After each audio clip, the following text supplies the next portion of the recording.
Go.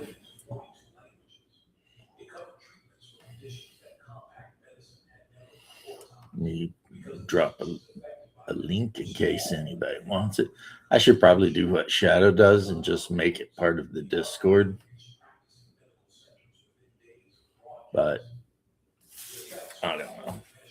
And if you guys see the new tag or whatever that's being used for the video of me and Shadow drinking RC colas and eating moon pies, I think that is Cold Iron's best work yet.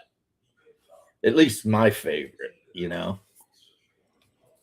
I mean, he's done some really, really good ones. And the one with Susie and the Banshee, that's definitely, or Susie from Susie and the Banshees, that's definitely got to be, up there too. But I don't know. There's just something about two old guys sitting on a bench eating moon pies and drinking RC Cola that, I don't know, kind of appeals to me. I mean, I remember when I very first started. Yeah, well, if you can't get in the bottle. I remember when the first time I started working a real job, I was 14 years old. And it was a summer job, but it was a real job. It was out at Deseret Ranch. And I got hired on as a cowboy. And every day, my mom would pack me like a prison ham sandwich. So, two pieces of white bread, a couple slices of ham, maybe cheese and mustard, a moon pie, and RC Cola. And that was like all that was lunch. And and the guys I worked with who were adults, because like I said, I was 14, they were eating the same stuff. It was a good time to be a young DM James. I think I was running around riding horses. Good day. Yeah, I was running around riding horses, just freaking living the dream. If your dream when you're 14 is to be a cowboy. Now, if your dream of being a cowboy involves a lot of riding horses, then guess what? Your dream's messed up. If it involves replacing a lot of rotten fence posts, then yeah, that's what you're going to do. How you doing, Tim? Hey, but everybody wants to do the riding horses and the gun shooting. Right. I want to be a cowboy. Yeah, but no, there's my brother. He's probably cooking dinner. Yeah, in reality, you wade through swamps and you fix barbed wire fences. Yeah, real life is nowhere near as fun as the fiction. Yep. And you do it all while basically breathing steaming hot water Hey, Hungar. and being covered in muck and sweat because, when it's 100% humidity down here, the sweat doesn't evaporate. It just kind of hangs out. And you're just like, ugh. But, I bought D&D miniatures. My mom Hey, was really Mobius. cool. Well, she let me use my check on whatever, I wanted mostly. So, yeah, it's pretty cool.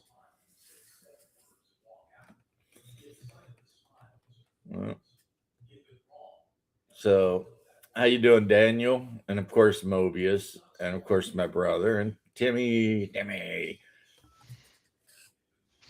Yeah, soon enough I'll be in the game.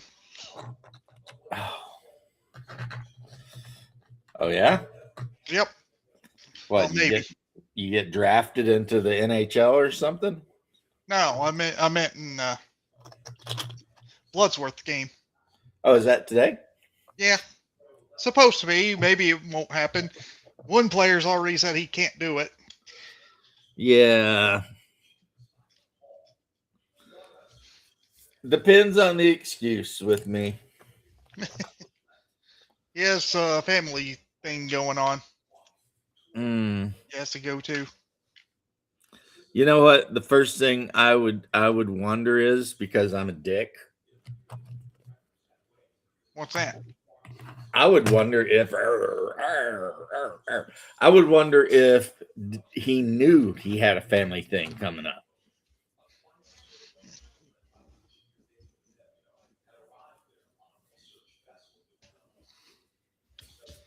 Because I'm a dick. I'd be like, what? You didn't know you had a family thing coming up? You found out the day before the game or something? The day of the game, he said it today. Yeah, so you waited till the day of the game to tell me you got a family thing going on. Like, but you know what? I am a little bit of a psychopath when it comes to that sort of shit. And I admit it. I am. I mean, to be fair, I would like to have a little bit of a notice. It's like if you say you're going to show up, show up. And unless something like super like unless somebody just randomly had a baby and they weren't supposed to for like another week or something, you know, like emergency, Some kind of emergency, stuff, yeah. then I don't want to hear about it. You know, you said you were going to be there, be there. Now, am I always the best at this? No, but I mean to be. Actually, I'm pretty good at it. When I say, you know, I let people know well in advance. Mobius got a game tonight. Tonight is the night for people to have game. That's good. Yeah, I have no game tonight unless after dinner or something my wife decides to challenge me to another game. But I don't know. It depends on how she's feeling.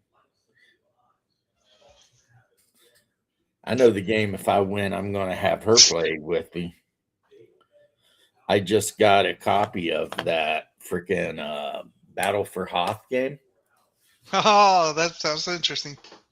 Yeah, it uses the Memoir 44 rules, but it's the Battle for Hoth. You know what I mean? A lot of things do that. Video games were like, at least in the early 90s, was very happy to recreate that battle.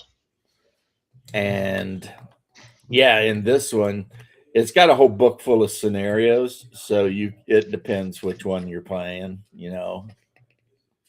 But in fact, I think there were like 2 N64 games that had the Battle of Hoth in it. Dude, there was one on NES. Yeah, I know. Where you're flying around, and there was like that little bitty spot on the AT-AT you had to hit to knock it out.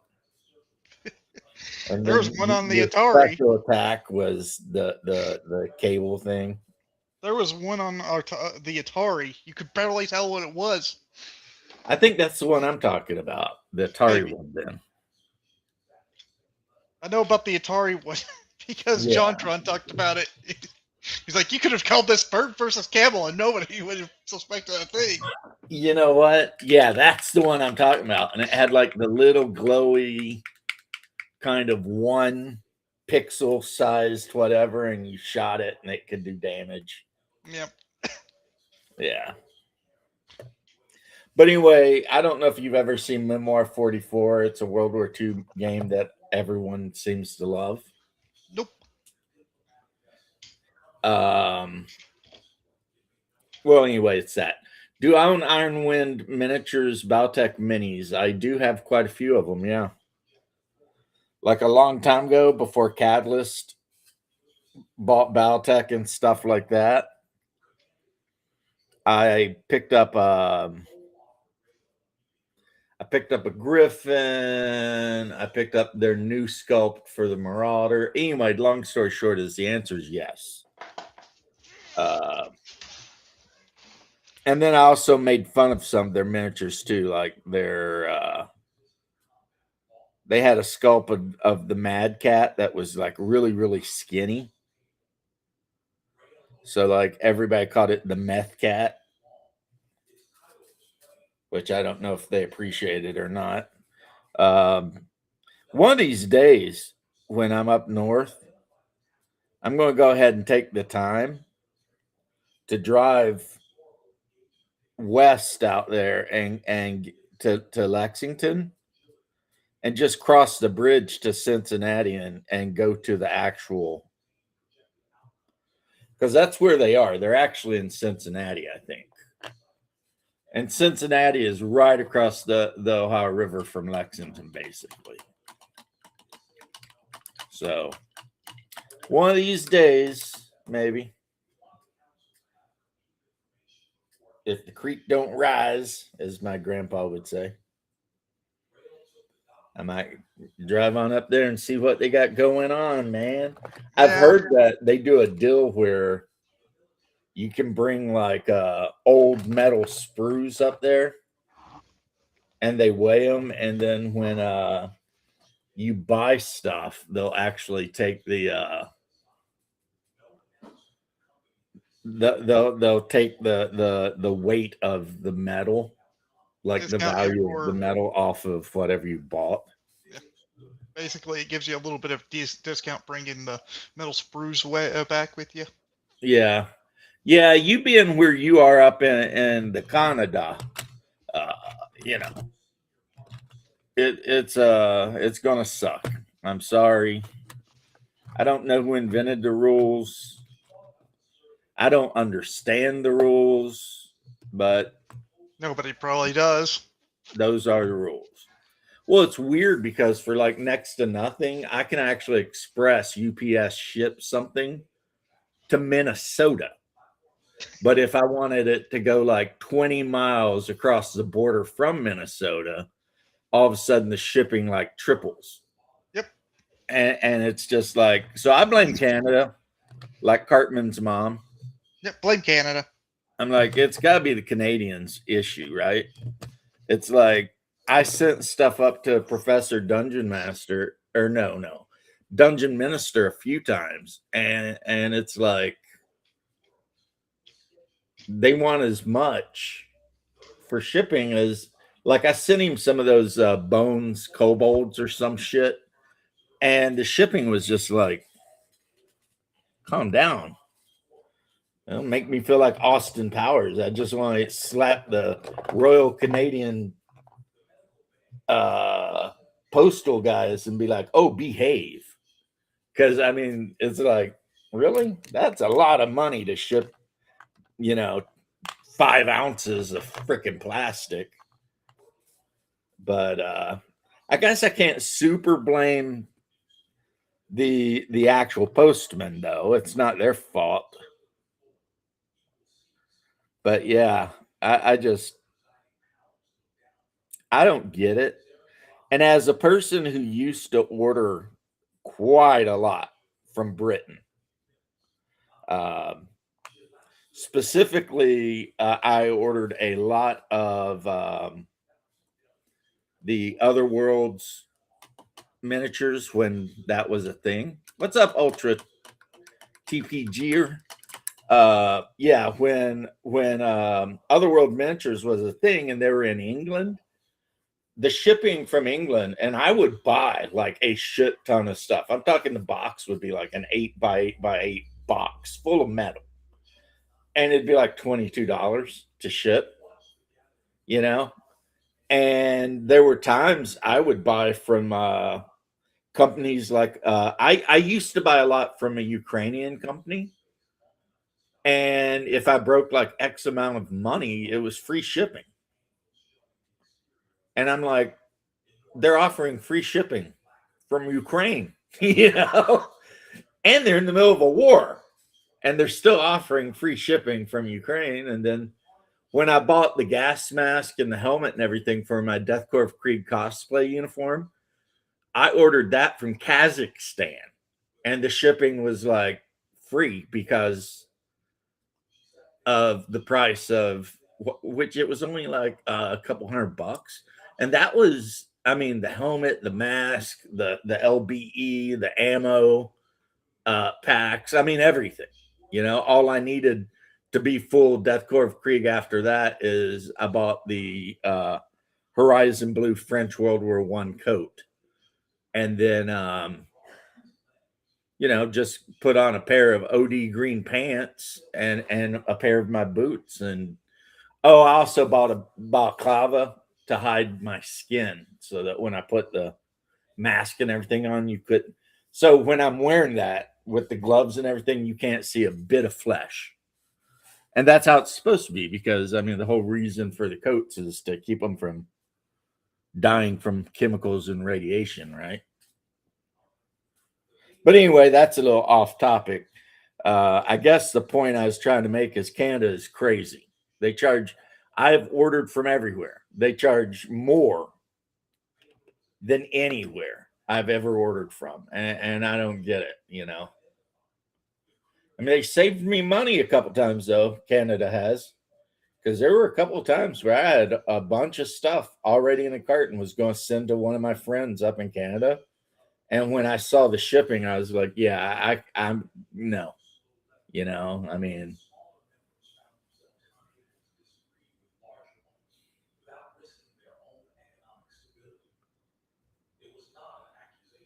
nice. Yeah, I have a messenger bag from World War One that I sometimes wear with my deathcore stuff. So it just straps across, and it's like a leather messenger bag with like the tab to open it, and and then I've got the squarish backpack that they sold for Deathcore of Krieg, the actual backpack.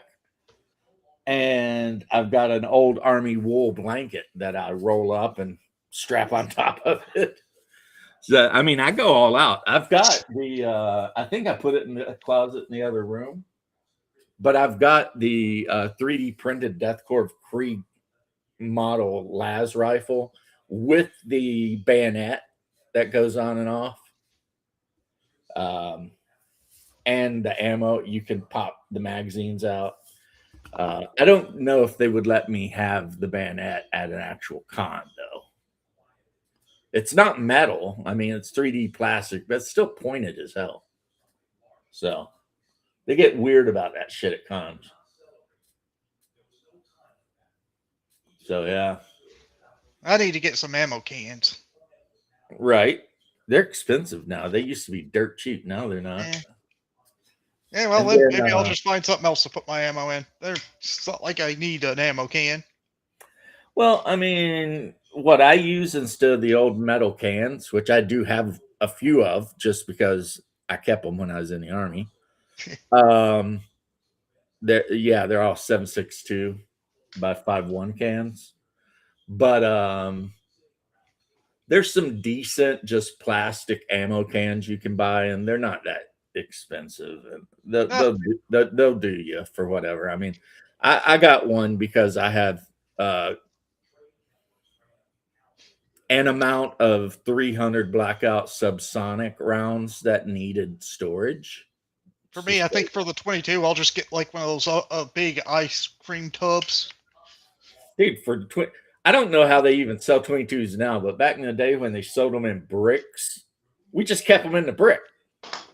Yeah, now they just sell them in like a bunch of small boxes. When my dad used to buy them, they actually give you like an ice cream tub of them. Yeah, ours came individually in like this thing, but it was a big like amber plastic box. Maybe it was because we were buying 22 long Hornets or whatever. Maybe. I just know that 22 LR, you used to just get like a big like plastic bin of them. Now, yeah, it's just like the wool pants will while they are rough, they will keep you warm while you're wet. Denim, as soon as it gets wet, it loses every bit of its thermal properties, and you can literally just freeze to death wearing denim. I don't wear denim anymore. I don't like denim. I got jeans on right now. Eh. But I am just saying, I mean, yeah, wool. If you're actually in a situation where you want to live, wear wool. Yeah. You're a lot better off. Here, And if you Denham got a would be lot of fine. money, buy linen. But who's got that kind of money, you know? Yeah, where I live, Denham will do fine. You're not gonna freeze in where I live from Denham. Get it wet and stand out in the snow and see how quick you're like. Well, yeah. I'm saying most of the time. I'm not saying dead of winter. Well, I am. Okay. And what I'm telling you is if you're out in Kentucky, assuming wherever you are gets, wet and swampy and shit, or if, like, say, I'm in the forest wading through snow and stuff, right? The second your denim clothing gets wet, you are screwed. Yep. But if you're wearing a nice thick wool everything, shit, it can get wet. It don't matter. It'll keep you warm. It's just the nature of the beast, I guess, But that's why I got my boots over here. I might have showed them to you. They're that pine blend camo. My boots are, but like the whole lower half of the boots is rubber, and then the upper is waterproof. What's it called? Gore-Tex. Because again, if you're walking through the snow and your shoes get wet, it's miserable, man. I know a lot of guys when they go hunting, they just wear those big ass rubber boots, the ones that come up almost to your knees. I don't blame them. I'd probably need to get like something like that. Well, I mean, whether you need it or not depends on whether you just you wake up one day and decide you're going to tramp through the snow up a mountain. If that's not on your agenda, you'll probably be okay. But I don't know. When it rains here, I almost feel like I need those kind of rubber boots. You just sink into the ground pretty well. see, I wonder. We've got at least one Canadian listening in. I mean, when the snow hits and stuff up there, you guys, do you wear rubber boots? Or is there some special Canadian magic that we need to learn down here? Oh, nice. What's nice? NATO style folding shovel, and it's only like $20, like almost 30. Yeah, I went one up on that and got a Cold Steel Spetsnaz style shovel. Yeah. You can cut a tree down with that bitch. Fair enough. But and then for my never ever ever carry unless I were to actually be camping somewhere, I've got a BK9, and that's like the K-bar, but it's got a 9-inch blade. So I see you. It's a big knife. Big. It's bigger than that. You know the knife where Crocodile Dundee says that's not a knife, and he pulls his knife out. Well, mine's bigger than that.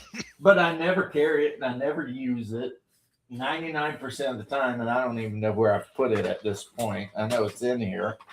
I use my Swedish Moro survivor knife, which only has like a little 4-inch blade, but it's just such a good knife, And most of the time when you're doing, I don't know if you've ever trained in any kind of outdoorsmanship and everything like that, but 99% of the time you do not need, a 9-inch, quarter of an inch thick blade. Yeah, no, you just need like a good pocket A knife. really good pocket knife will get you a long way.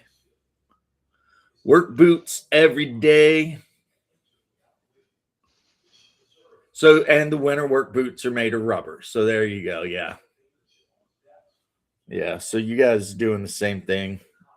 I mean, which makes sense, makes sense. Neither one of us wants to get out in the snow, and you guys got it worse. But even in Kentucky, when it's only like -10, I mean, the last thing you want is wet feet. That is just, especially if you're far from home, halfway across the holler to the next damn mountain, and all of a sudden your boots are starting to squish. Because, yeah, that's how you get hypothermia. You know, that's not comfortable at all, man. So, yeah, me and Hungar know about it because growing up, Hungar, if he's still here and didn't already take off because he's a bitch, I only say that to see if he's still here. Growing up, Hungar and I only got one kind of shoes from the time we were wearing shoes outside till we were practically in our mid-teens, and they were Brogans. And it's so weird now because when I say Brogans, so many people have no idea who I'm talking about. And I'm like, what do you mean you don't know what a pair of Brogans are? Everyone in Kentucky wore Brogans, and when we were down in Florida, we wore Brogans. I mean, there's always Brogans. Do you know what Brogans are, Tim? Nope. See? Hello. How you doing, Vic? Look what I got in the mail. Oh, a box full of trash, it looks like. I don't know if it's all trash. I opened it and then I looked and I went, holy fucking shit. Yeah, there's a lot of things in there. Little airplanes. And the airplanes are the same scale as the little boats. The boats here. I don't know what this is. It looks like it's got rocket launchers on it, but actually they're guns. They all got broke off, but that's okay. Yeah, that's what I was telling you about how the unfortunate thing about that scale is that a lot of the guns that looks like the Japanese torpedo carrier. Yamato? It is. It's got like 16 torpedo tubes on it. It's oh yeah. I have no idea what this is, but it looks something like articulated monster of some type at one point. Well, hopefully it didn't break. The name of There's another torpedo carrier. I actually used one of these in a game with David Wesley, and I beat an American task force because I put two of these in line, and I had a destroyers in front of it and destroyers in back of it. And we just went straight at the American task force, and we split out, and I took on a whole American task force with these. So long lance torpedoes, they're going to be pretty good. This looks like a battleship of some type, Missouri maybe. Of course, it's got James's hair in here. No, you can have that for free. You can give it to a witch woman, and she can put a curse on me now. Well, I'll talk to your wife and see if she wants to clone you, and we can. Oh, I'm sure the answer to that is no. Oh, yeah, you can kind of tell what is what by the size of the base. Like the aircraft carriers, and that is a little U-boat. Yeah, I think that is either an American or a Japanese. It looks like the American one. Yeah. Here's a big boat. I don't know what that is. I have to look it up. Think that might be one of the Japanese battleships, but not the Yamato, but like it starts with an M, I think. Yeah, the Yamato. Oh, here's another torpedo launcher. Well, the thing is, some of what's the name of it? It starts with a K for those torpedo boats. Mm-hmm. Some of them are all torpedo, and then some of them exchange some torpedoes for storage. Mm-hmm. So it's like there's two models. So I got a sorting project here that I'm going to be like, oh, great. I'm going to sort all this out and figure out what James sent me here. I got sails. You can send me some sails. Well, they go with the boats. Japan really did have some really good torpedoes during that time. Yeah, and you can put the cell and the square spots. There should be like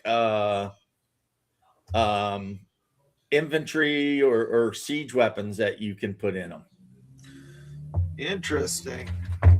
My God, you got a lot of stuff here. You just what's this scantily clad thing? I don't know what the hell it is. It looks like it's got a. It looks like it's got a little doohickey coming out of its between its legs there. Yeah, that's a slave. If you look really close, that doohickey is chains. Oh, okay. Yeah. I didn't know there. I mean, I thought it might have been a transgender something. Still might be, but it's got chains. Got a lot of looks like some war ones here from maybe I think Halo I gave you a bunch of Russian and Ukrainian. yeah, soldiers. they got little magnetic bases. So Yeah, because I realized I'm never going to use them. So I don't know what that is, but looks like somebody's. that's for Baltech. That is a medic vehicle. Oh, Like actually, it's a headquarters for a MASH unit. oh. Like I said, I just had a bunch of shit in a box, and I was like, "Yeah, maybe you can use it." And if you can't, I mean, you know all the people. I gotta go play with Mr. Wesley. I wasn't able to play with him last week, so I'll bring these along and see if he's gonna bring out his battleship, man. Or else we'll play it at DaveCon when you come. We'll get Wesley to get out a battleship map, and we'll play some naval games. Yeah, I have. Go sink his battleship. Sorry, Tim. Go. I just said, go sink his battleship. Right. Oh, well. Everybody sinks Wesley's battleships because Wesley is a there's a term. Me and Rockford, who is one of the Blackmore originals. We have a quote from Mr. Wesley. We call him a white paper guy. He will sit there and analyze every possible action you can do before doing it, and he'll speak it out loud. And it's like, David, while you've been doing this, we're 3 moves ahead of you. Yeah. What ended up happening is a while back, I picked up STLs for like 4 different actual complete Navy task force, like 2 Japanese and 2 American. Uh-huh. And each task force came with carrier, battleship, 2 cruisers, a handful of different models of destroyers, and maybe even a submarine. That one's going to be a fun one to play with my people here. It's an undead warrior of some type. Yep. That one's going to be fun. Right now, I could probably stick that one right in the campaign we got right now and drive them insane. Yeah, a skeleton, but he's wearing heavy armor. It's like, wait a minute. This sucks. Yeah, well, that's all the fun stuff. You put armor on stuff, and look, James even has a little unicorn. Yep, a little baby unicorn. I think I might have thrown one each of the kids from the D&D cartoon in there. That little unicorn was Uni. More airplanes from the D&D cartoon. Yeah, I'm looking. Yeah, that was Uni you just had. Oh, this is another slave girl. Well, you never know. You might need some for the adventurers to save. Yeah, great. So all my girlfriend's going to need to see. I put a bunch of slaves out. This looks like, I don't know who that is. That looks like some kind of Call of Cthulhu professor, like he's getting ready to give a speech. Oh, he looks like he's cool, man. You know. Well, I told you there was no rhyme or reason to any of it. Obviously. I'm sitting there going, look at this flat deck. That Japanese flat deck. Yeah. Is that the one I grew the actual zeros and the Kates on? Yep. Yeah. Was that Zuikaku something like that? Yeah. But it's mostly zeros, but it does got a couple of wings of the Kate, I think, dive bombers. Are they Kates or Vals or whatever they are? But anyway, it's got them. Yeah. Wow. The Trimarines here. Look at these. Look at how detailed you did that. That's pretty nice, James. Yeah, well, I'm glad you like it. I mean, Now I can do some medieval. Now I can do some combat, water combat, and on the water, and let my players go. Oh, yeah. Depending on what kind of D&D game you're playing, those will fit right in. You know, James, talking about minis, my nephew saw the giant box that was for the robot, the Canis Rex of Warhammer. Yeah. And he's like, robot! He wants to play with it. Yeah, it's a toy for him. Ah, geez. Lots of old stuff here. This looks like a steam powered or boiler powered ship from way back. Well, they're all World War II. Yeah. So, I mean, if the Japanese or the Americans were using some kind of, I mean, none of them are nuke powered. That's all 1940 whatever stuff. 1938 to 1940 type of thing. Yeah, like that even one Actually, carrier probably you showed up pre-1930s. Yeah. began its life as a cruiser, Yep. and then they basically knocked the top off of that bitch and put a. Well, I Put a know flat in top World on War II they were using even ships from before World War One in the conflict for a while there. Right. So Yep. so the Japanese cruiser or the Japanese carriers in there, a couple of them are literally just cruisers that got converted. Mhm. Cruisers and a battleship. They actually And, had yeah, a battleship that got so- turned into a carrier. Here's I don't know what They had like game a- you would even use to play with them. Maybe Harpoon. what these? Yeah, you could use. Oh, no. Harpoon. Wesley has That's the American one, I think. well, Yeah, looks like- that is, I think, the Enterprise. Yeah. Yeah, or the Lexington. looks more like an Enterprise class to me, but there's a lot to go through here, man. You just Yeah, I'm sorry about the packing I'm not worried about that. because I basically packed it by packing it extra tight and hoped that that would be good. It was settled. It was Enough. pretty much all settled when I got here. So Well, I was- had months to get used to the idea.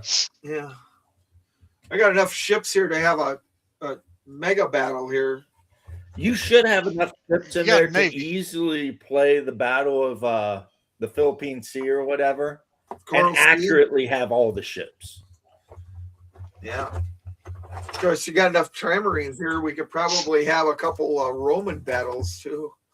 Oh, the you will find in there that there's Look at Trimarines, look at this mega Marines, monster. Marine. Yeah. You've got the ones with single ranks of ores. You've got the ones with 2 or 3 ranks of ores, Mhm. and then you've got the little plug-in pieces that do other things. Like there should be a couple towers in there that you actually put archers in, and you can put the tower on the boat to show that there's like a forecastle or something. Yeah, that's what it is. That's a tower.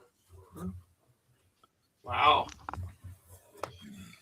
Well, a lot of that stuff was stuff I 3D printed before I decided I was just going to quit 3D printing. Well, I might be seeing you sooner rather than later, man. I got bad news today from Florida. My dad's wife went into hospice. She's got terminal brain cancer now, so I might be. Oh man, that sucks. I'm sorry to hear that. That's all right, but I might be moving down there before you know it. I might be just coming over to your house and going, "I brought your stuff back. Let's play a game." You got my number. I mean, I know so- I do. But the thing is, you don't know how to answer your phone. That is true. As a matter of fact, right now I'm not even sure where it is. Do you want me to call it? No, I think it's in my bedroom, and I'm all the way on the other side of the house. Oh, But here's the thing: if you send me a text or you call me, I will eventually call you back. Yeah, the word is eventually. That's I the guarantee. operative word. Well, I mean, the problem is sometimes I don't even think about it. If it were up to me, and it's not, but if it were up to me, I wouldn't even own a phone. Yeah. Because 99% of the time, there's no one out there I give a shit enough about to talk to. And Poor usually, fucker. Spam callers calling me and trying to sell me like, extended car warranties and shit like that. And I'm just like, leave me alone, Oh, look at this classic. Look at this classic. All right, Timmy, tell me what this is from. Well, you get 5 seconds. If you don't know the film, then you're out. Battlestar Galactica. Yeah. There you go. That's the original. That one's easy. Yeah. The cool ones. Because I was never really a huge fan of the new ones. I kind of like the old kind of Centurions that were like kind of slipping and falling and hurting themselves all the time. But The dudes in the costumes. Well, Yeah. Timmy is not completely worthless when it comes to sci-fi. So oh no, Timmy knows sci-fi, and if it has Yeah. anything to do with anything weeb, he knows that shit too. And I guarantee you, if you get a good picture of any Japanese ship in that box, Timmy can tell you exactly what it is. I wouldn't say that. I'd probably have to look up a few of them. I could possibly guess, but I'm not that accurate. Timmy, I'm just paying you a compliment, man. Come I on. know. I'm just saying. I'm not that much into the ships. Like you would know what a Kentaro was if you've seen one, or a Kikatami or whatever it is, Kikanami. Kitakami. Yeah, see, look at you. See, that's what I'm saying, man. I'm just saying you're not useless. You're my Andy Richter. You show up when no one else does. And then we talk about how do we get Timmy a job? That's the thing. well, unfortunately for him, he lives in a state where easier said than done. That is now I don't know where he is, if it's up, but where I lived, that is the big issue. And the main reason I ended up moving to Florida is because, yes, is it a slice of heaven? Absolutely. Does it have everything I ever wanted in life? Sure, except for a job. I mean, I guess I could try to get on at the Kingsford plant, but people literally try to kill each other to get those jobs. You know what I mean? It's like maybe once every 10 years someone retires and there's an opening. Where at? Kingsford plant in Kentucky. Oh. Since the assholes, now it might be getting better, but since the assholes decided they weren't going to dig up coal anymore, like Eastern Kentucky died. It just was like, oh, we're not digging coal anymore. I guess we'll all just lay down and die now. West Virginia, too. That's why there's so many meth heads in East Kentucky, West Virginia. It's because, Not really anything else to do. nothing else to do. Get drunk, be a loser, do some meth, steal copper. I mean, it's stupid. And Kentucky has so much mineral wealth throughout it, not just in the mountains. Kentucky itself Yeah. could be a rich country, but just, poor demographics. Yeah. Oh, yeah. In Kentucky, Mobius, it's way easier to get addicted to meth than a job. And I mean any job. I mean, like even a starting job at a McDonald's. You know what I mean? Because the biggest town near me has a 12,000 population. I live in a subdivision that has like close to 50,000. So, Metro Orange, Osceola County's got at least a couple million people, at least. So it's just a totally, different kind of thing there, Now, my relatives, a lot of them, they own their own businesses because one of them is a really good backhoe operator and he went to school for that. And a couple of them are electricians and they went into the military and they, instead of being like me and being like, I want to be infantry, they actually went in and got light vehicle mechanic or some shit like that. Which They got when I real was in the Army- MOSs. yeah, and when I was in the Army, I would have made fun of those guys, right? But now they get out and they're like walking into jobs. And my choice would have been cop, except guess what? Up there, people literally shoot each other over the position of sheriff. It happened. Look it up. Like 2 guys were competing to get elected for sheriff, and one of them sniped the other one and got caught. So it's like, yeah, it's desperate up there. You went from having that- 2 options to no options instantly. Yeah, right. And that is one of the reasons when people come at me with the guilt about, oh, we was slaves. I'm like, fuck off. Excuse my language. I was like, I don't, even if you were slaves, you had it better than I did. You know what I mean? So I have no sympathy for that bullshit. Somebody comes up to me and talk about, I was raised in the ghetto. And I'm like, yeah, and I was raised in a house with an outhouse and no running water. So how about you fuck yourself? You know, again, excuse the language, but growing up that way, would I have changed it? No, I loved it, but it made me have no pity for people who want to whine. You know, these guys whine about having to grow up in the poor whatevers, the hood. It's like, dude, you had heating. You had water that Indoor turned plumbing. on when you turned a knob. You freaking got $1,000 worth of food stamps, which my family would not take any kind of, because my family literally hated the government so bad they'd rather die than take any sort of anything from the government. Probably smart. Well, I was raised basically to despise the government and Yankees. And I know that seems weird, and I got over the Yankee thing and the government thing mostly, but my family was that family that was out in the mountains whose relatives that we know of fought for the South and took our defeat in that particular little scuffle like personal. You know what I mean? So that's why every now and then it'll get, I mean, I'm sure Vic has even noticed every now and then I'll get a little harsh. If anything, there's still the scariest line word. The scariest sentence in the English language is, "I'm from the government and I'm here to help." Reagan was not wrong. But so basically, we were a bunch of pro-Confederate, hardcore rednecks living way up in the mountains, and we refused to take help from anyone. And if that meant we ate squirrel and poached deer out of season, that's what we did. But then again, my grandpa said that God put those deer out there so we could eat them. So F the government. And we were raised with that as a very real point of view. F the government. But who are they to tell me how I need to live? You know, I've got 12 kids over here and they are going to eat. You know what I mean? And that's also why a lot of my family ended up in prison too. So, but you know, whatever. Again, I wouldn't change it for anything. It made me who I am. It made me tough, resilient, sometimes a dick. But yeah, like I said, when I joined the Army, I laughed my ass all the way through basic training.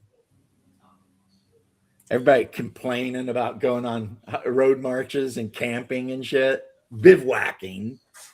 And I'm sitting here like, dude, this is a weekend for me growing up. This is nothing.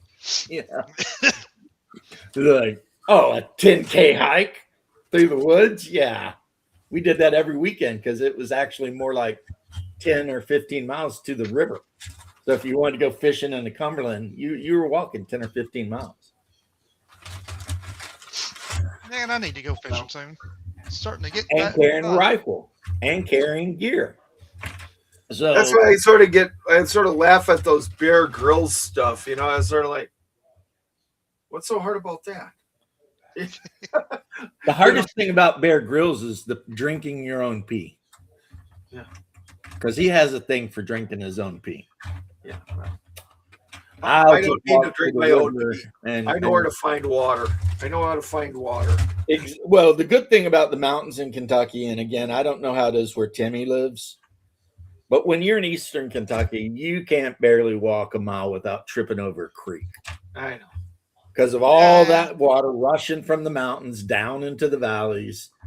It's so easy. I would boil it first just in case, but Yeah, you would want to boil it or something, but yeah, you could find a lot of. but if creeks you're in that desperate, see, right now as an adult, I say I would boil it first. But when I was like 11, I was drinking straight out of the creek, Yeah.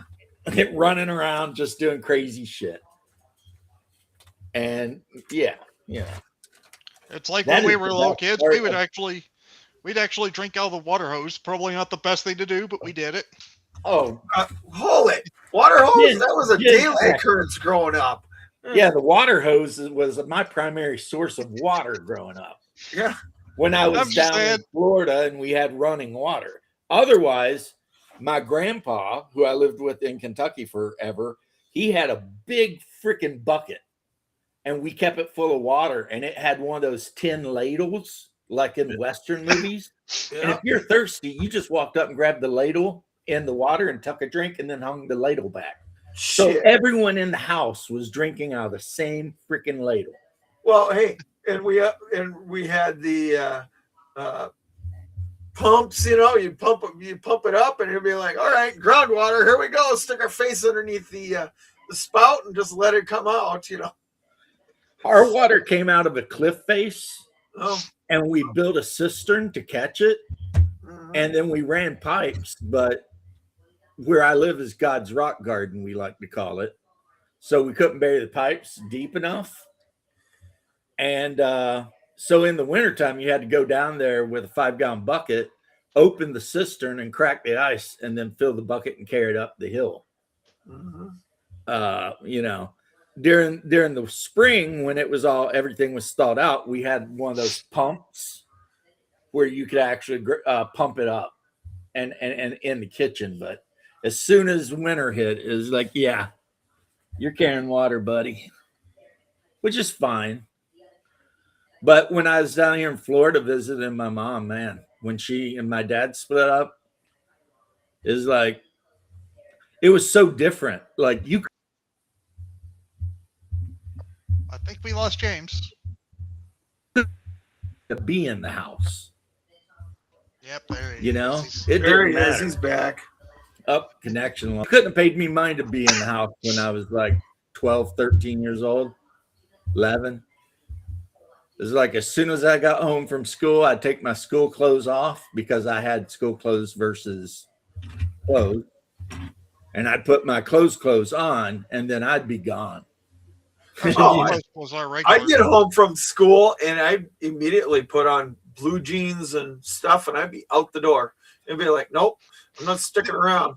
I knew what Yeah. the rule is. When the lights turn on, when the street lights turn on, be home. Unless mom said, be home for dinner. You know, it was be home for dinner. You were within a couple blocks. If it was, I'm wondering, did yours schools have like weird dress codes or something?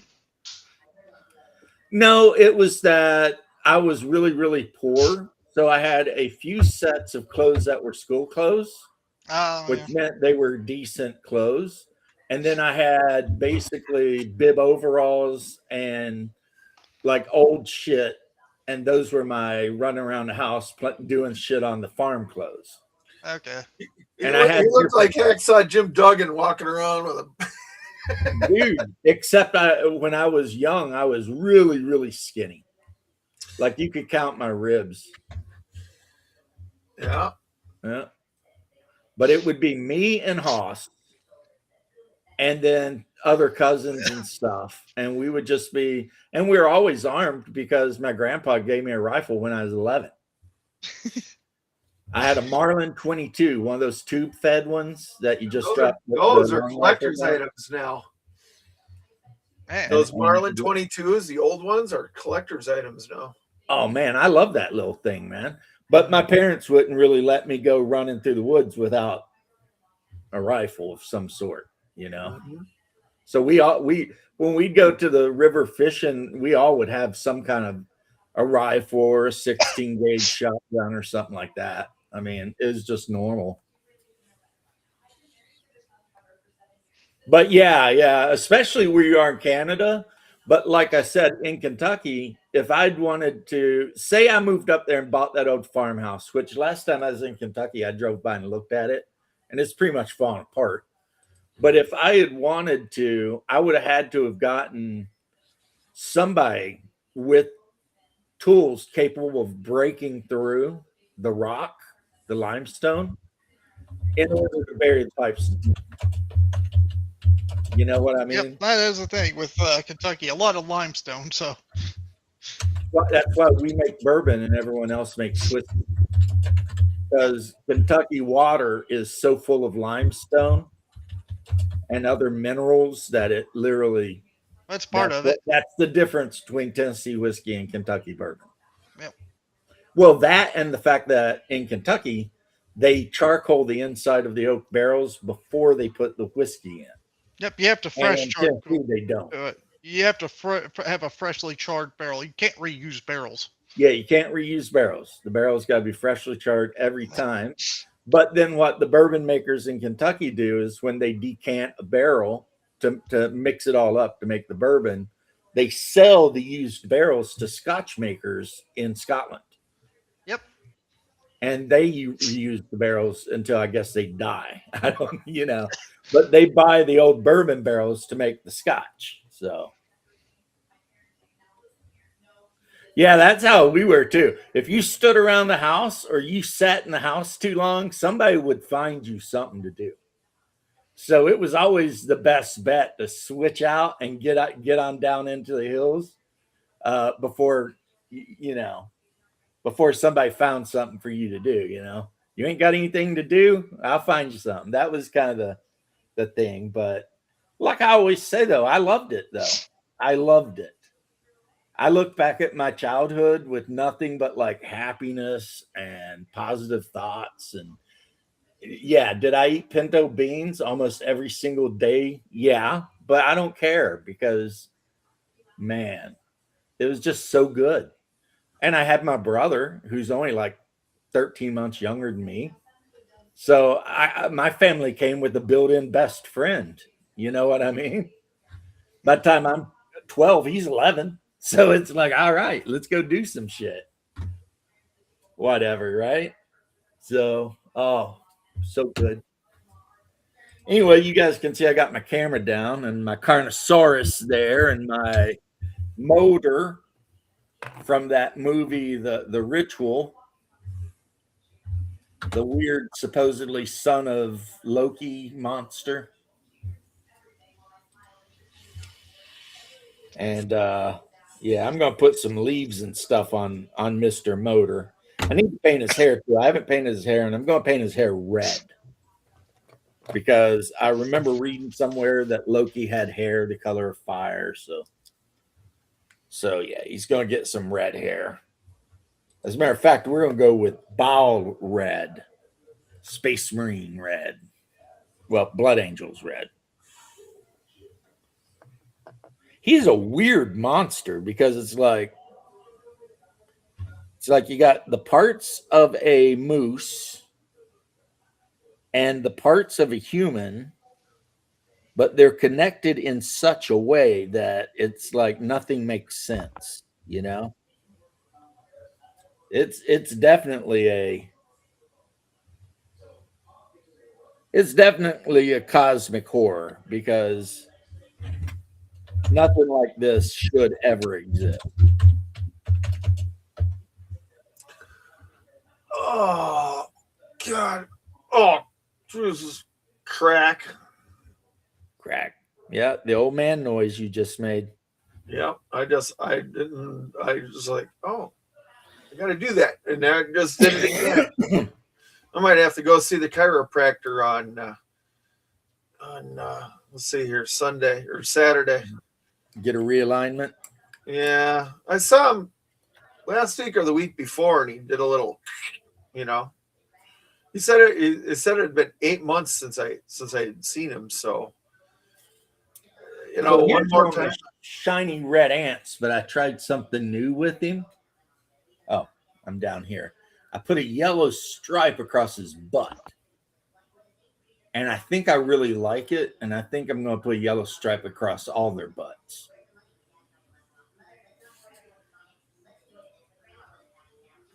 Yeah. Yeah. I think I'm gonna have to get off here though. I'll see you. I'll see you, Tim. All right, Timmy. One day in the middle of the night when you least expect it.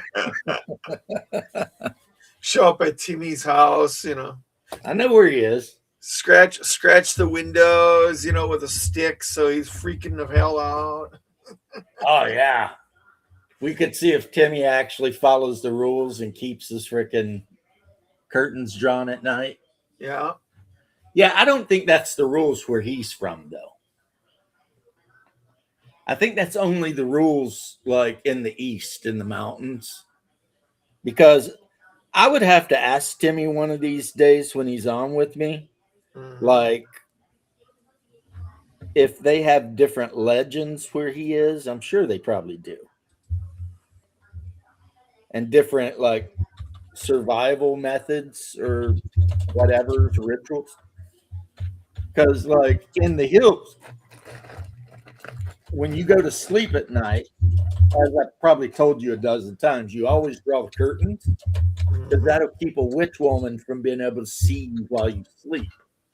And you're weak when you're asleep to their magic, right? If they can't see you, they can't curse you. But I don't know if the guys in the flatlands actually ever had witch women. But like the Bell Witch and shit like that in Kentucky, not only is that like not a myth, like people know the Bell Witch lived. Now, was she really a witch cursing people? We don't know. Maybe she's just a crazy bitch up in the mountains. But you know what I mean? The legends go on about, and like I've told you before, for some reason, some of those inbred hollers or whatever, there's an inordinately large amount of Satanists. Mm-hmm. And yeah, so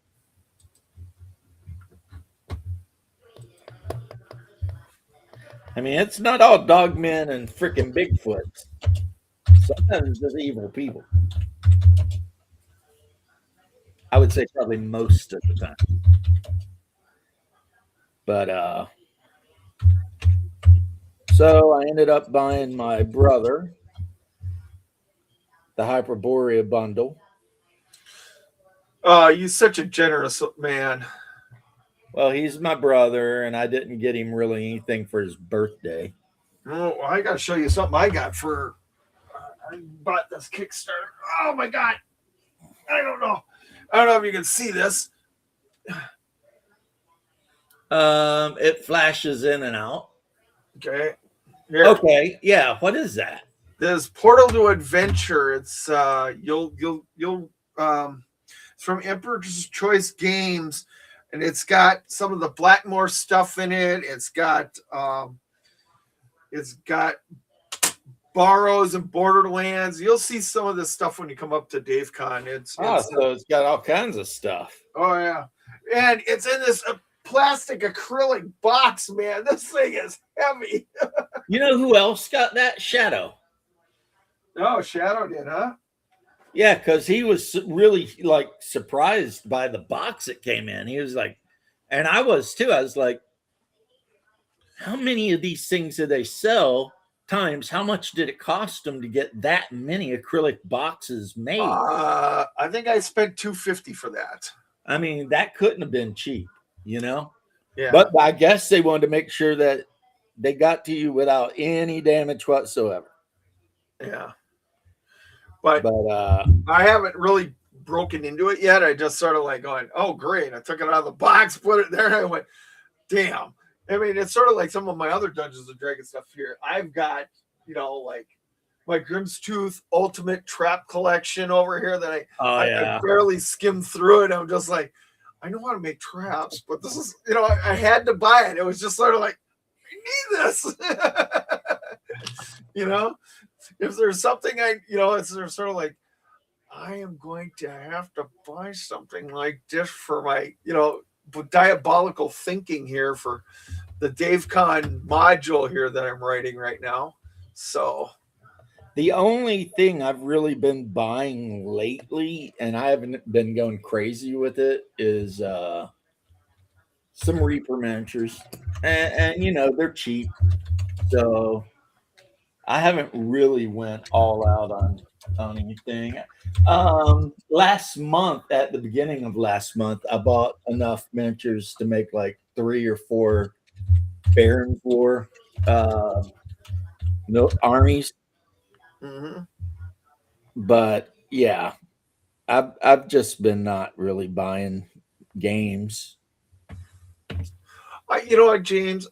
Since I might have to move, I'm looking at all my stuff and I'm just like, oh damn, I got a lot of stuff to move here. I might be having a fire sale in April as soon as I figure out this thing with my stepmother. If I'm moving to Florida, I'm gonna have to be like, okay, I'm gonna need some boxes and I'm gonna need to fire sale out a whole bunch of stuff here that, just like I got triplicates and quadruplicates and stuff. And I'm just like, because I'm just like, like a Paul Stromberg, I'll go out and buy a whole collection. Somebody will have a collection. I'll be like, I'll buy the whole thing, Right.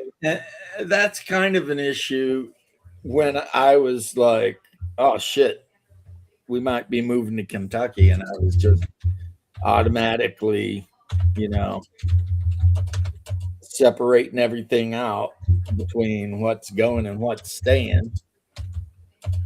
Like one thing I know I'll never get rid of is all of my Traveler stuff. I'm keeping that. Oh yeah. Oh, they got a new thing of Traveler I saw up on Kickstarter. Somebody said that or is it Backerlit, that they're coming out with Traveler 5.0. I don't even know what that would be. I don't know. I'm trying to look it up. Unless somebody's doing like Traveler but using the 5th edition rules, which happened a long time ago, but with 3rd edition rules. Somebody put out like a Traveler die 20. Yeah. Now, who originally did Traveler? Was that Game Designers Workshop? Was it Mongoose Publishing, maybe? No, it's Game Designers Workshop back in the late 70s. Oh. And the original creator was a retired Air Force guy named Mark Miller. Oh. And which is why Traveler was always written like a freaking technical manual and not like, because the guy writing it was a freaking, I believe, electrical engineer or something, Uh-huh. And then he put it out again under Far Future Enterprises, and then they might have tried to jump it off again under another company. It was Mongoose did it once. And then eventually he gave the printing rights to Mongoose. And then very recently, like within the last year, he just gave Mongoose the rights to the entire Game Design Workshop catalog. Mm. And the only game they said they weren't going to bother with was Twilight 2000.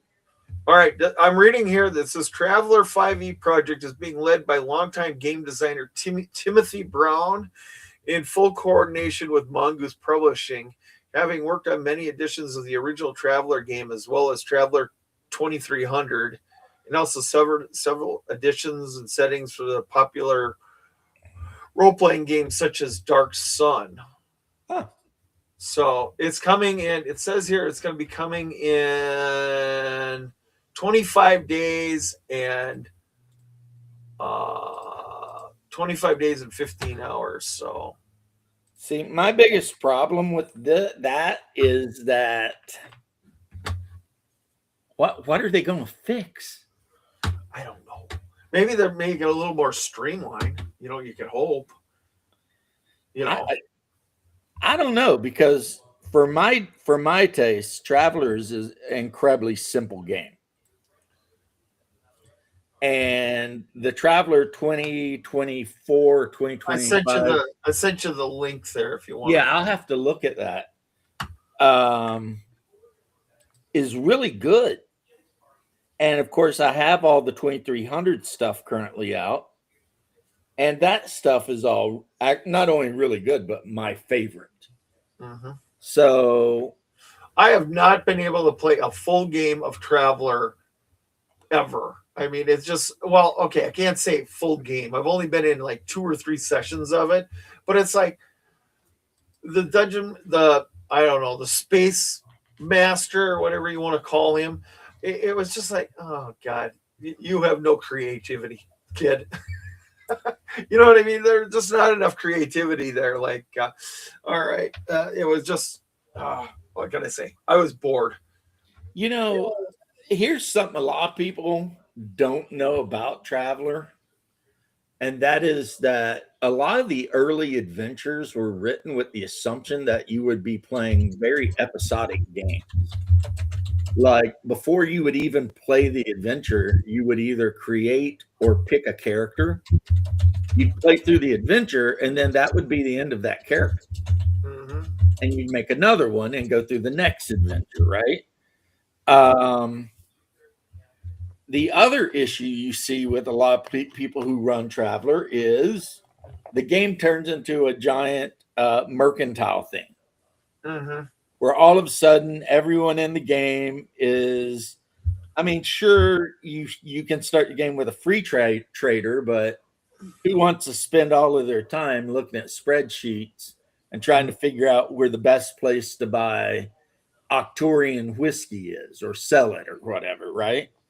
Well, besides probably my bro Saxis, he would probably really get down with that. But most people do not want to play a role playing game where 90% of the role playing game is speculating on tradable, goods and then transporting them to wherever.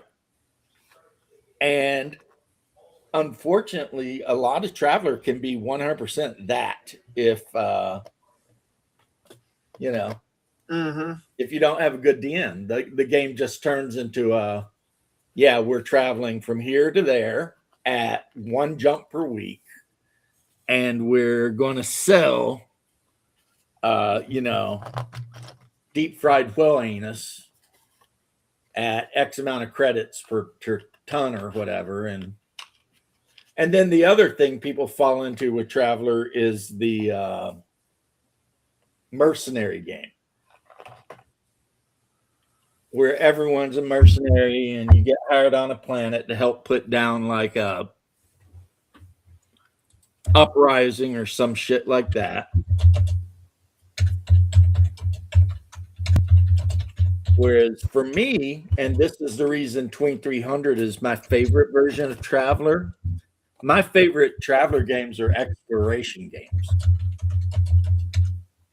And unfortunately, in the Third Imperium, that's just not super common, right? It's like the whole universe has pretty much been mapped out. But in 2300, hardly anybody knows anything about anything.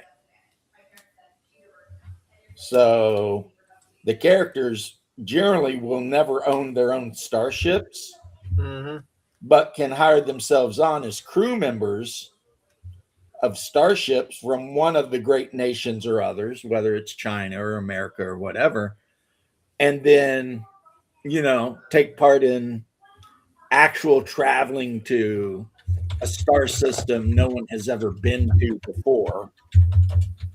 And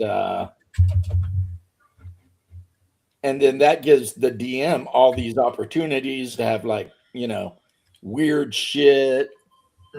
I mean, like the players show up at some world and they find pyramids on it and they're like, okay, what is this?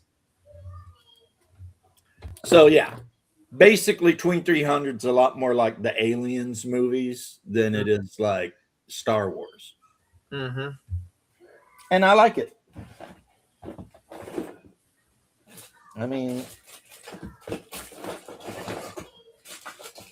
I like that near future kind of thing.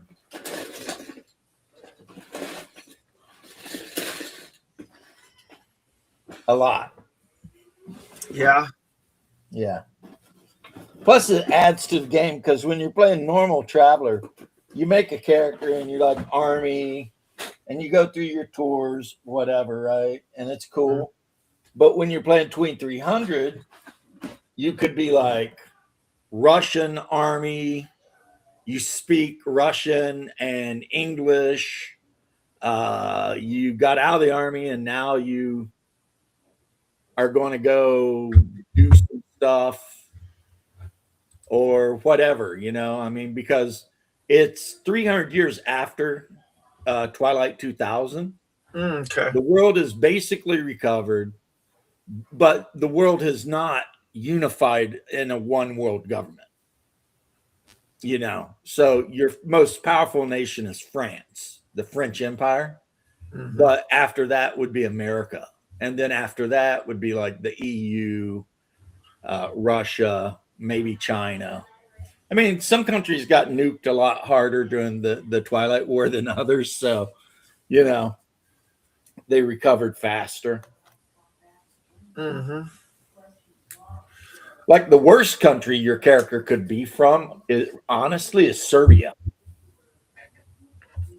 Because every country is ranked from 1 to 6.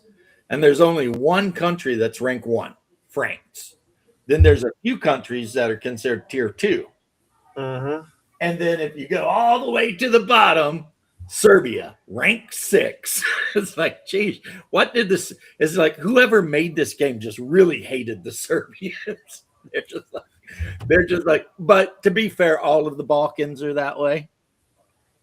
It's not just Serbia. It's like if you're a Balkan country, your rank is like nothing. You're like lucky to have freaking air or something, you know. Where in the hell is Shadow at today? Still working on his damn house. They've been cutting and drilling and freaking jackhammering up concrete at his house for like a week. You know what? Dynamite works a lot better. Yeah, they found a leak in the freaking pad. It's the worst. Oh yeah, you told me about that. I had to deal with that shit. It is really, And that's why I'm like, I don't understand. Don't get me wrong. I just in Florida, you know, I look at this and I go, if I'm going to build a house in Florida, I want to have it up on a 2-foot pad of packed earth. So I can go like, if something like this happens, I can just go, okay, I know there's at least 2 feet there. We can go in from the side and replace stuff. You know what I'm saying? So, but the first house I ever bought in Florida was what they call a cracker house or a shaker house. oh yeah, I know what they are. And it was set up on blocks. And it was all wood. And all the pipes were just attached to the underneath of the floor. Yeah. So while it wasn't my favorite thing to do when I had to do it, if something went wrong under there, I could climb under there, like move the siding out of the way and climb under there and just go ahead and, because, you know, PVC, I mean, all you need is some pipe, a cutter, and some glue. You can handle anything. Right. You know, it's just that easy. And, you know, but I guess the main reason in Florida that houses are built the way they are is money. Because you can get a crew and they can run around and like drop X amount of pads per day. Mm-hmm. But in order to do it this style I'm talking about, I mean, that's a lot more. Like you got to make sure the blocks are perfect and everything's leveled. And you're also building by hand, you're framing the floor with 2x12s and shit, right? Yeah. Before you even put the floor down on top of that and then start putting walls up. So it's a lot slower. And yeah. And I don't know how it is with hurricanes too. It might be bad versus hurricanes or something. I don't know. The reason I say that is that I want to be above the floodplain. You know what I mean? It's like I want to be above it by about 2 feet. You know, it just sort of No, I don't not. I don't need to be. Depending on where you are, you probably ain't ever gonna have to worry about it. Yeah, that's true. But if I, if I got to move over to the Venice area, then it's going to be like, all right, Yeah. here we go. Because I know those guys up in Ocala, they never gotta worry about floods. Yeah. Because I mean, that's the highest part of the damn state right there. Yeah. Well, actually, it's where your daughter lives, way up north. There is, but Right. But down here, we used to sometimes get flooding. And then the city stepped in and they just, which I worked for them during part of this time, they just went around dropping in 36-inch storm drains everywhere. Mhm. So now we can get a foot of rain Mhm. and that shit doesn't even stand on the road. You know what I mean? Mhm. Because they just paid the money because Florida is a rich state. Whatever we want, we can get. You know what I'm saying? Like we're one of the few states, I believe, that actually has like a massive surplus. Uh-huh. So, yeah, if something's bad, we get it, and it's all thanks to you tourists. So thank you guys for coming down here and visiting Disney and going into our stores and paying tons of money, and never mind that sales tax. You'll be all right. And believe me, it will be used for something positive. Because that's where a lot of Florida's budget comes from, is sales tax. Well, a lot more better start coming from it too, because if you guys pass that no more Property tax, property tax, which you would think would be like a no-brainer. yeah, The idea that you could pay off your mortgage, and then if you don't pay property tax, they take your house away. Yeah. It's like, so what you're saying is, I don't actually own anything. right. And people are all complaining about that cranky Bond villain saying in the future you'll own nothing and be happy. This is like, what do you mean in the future? That's now. Yeah. If you don't own your house, you own nothing. Right? If not paying some fee means somebody armed can come to your house and take it from you, you don't own it. Right. And but people are weird, man. People are weird. They'll argue up and down about. Whereas, I mean, my opinion is this: people who think that too much bad stuff is going on, well, starve the government. How do you starve the government? Make moves to stop feeding them tax money. Yep. Do it at the local level, and then from the local level, move up to the federal or state, then federal level. And if you starve that beast, then you'll be fine. But you know what? This is something that I gotta say. I'm pissed off at the federal government myself already. But the thing is that, did you know that if you bet on a stock to lose money, you're a short seller, that you don't have to pay taxes on that? No, I did even not. Even though it's that. income, even though you're making an income, you don't pay taxes on that. So I borrow your shares, James. Let's say I borrow 100 shares of IBM, right? I say IBM is going to go to $80 instead of 100. It's at 100 now. It's going to go to $80. I borrow them from you, and then it drops to 80. I repurchase. I borrow them and actually sell them at 100. So I've got $10,000. It drops to 80. I buy them back. I give you back your 100. I made $2,000. Yeah, I'm not good with the stock market, how it works, as far as I really just don't understand it. But anyways, that's called short selling. And short sellers in Wall Street, don't Right. pay taxes on that money, which is bovine fat scatology to me. The only capital gains, James, meaning if you bought stock at 100, it went to 120, you would pay on that $20 your capital gains on that. But the rules are not for me and you.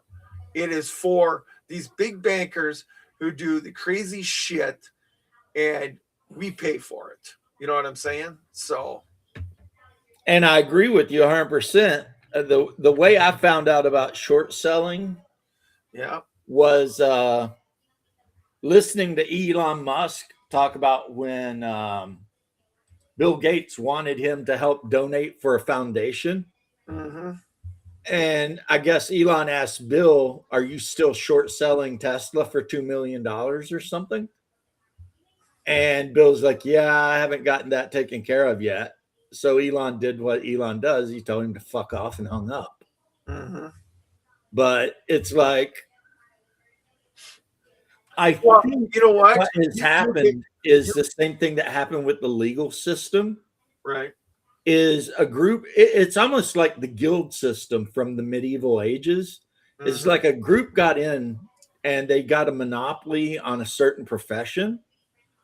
And then they made the profession so hard to get in behind them and so obtuse that you cannot, it's like your common man cannot just pick up a law now and actually understand what any of it means because of the way they write them.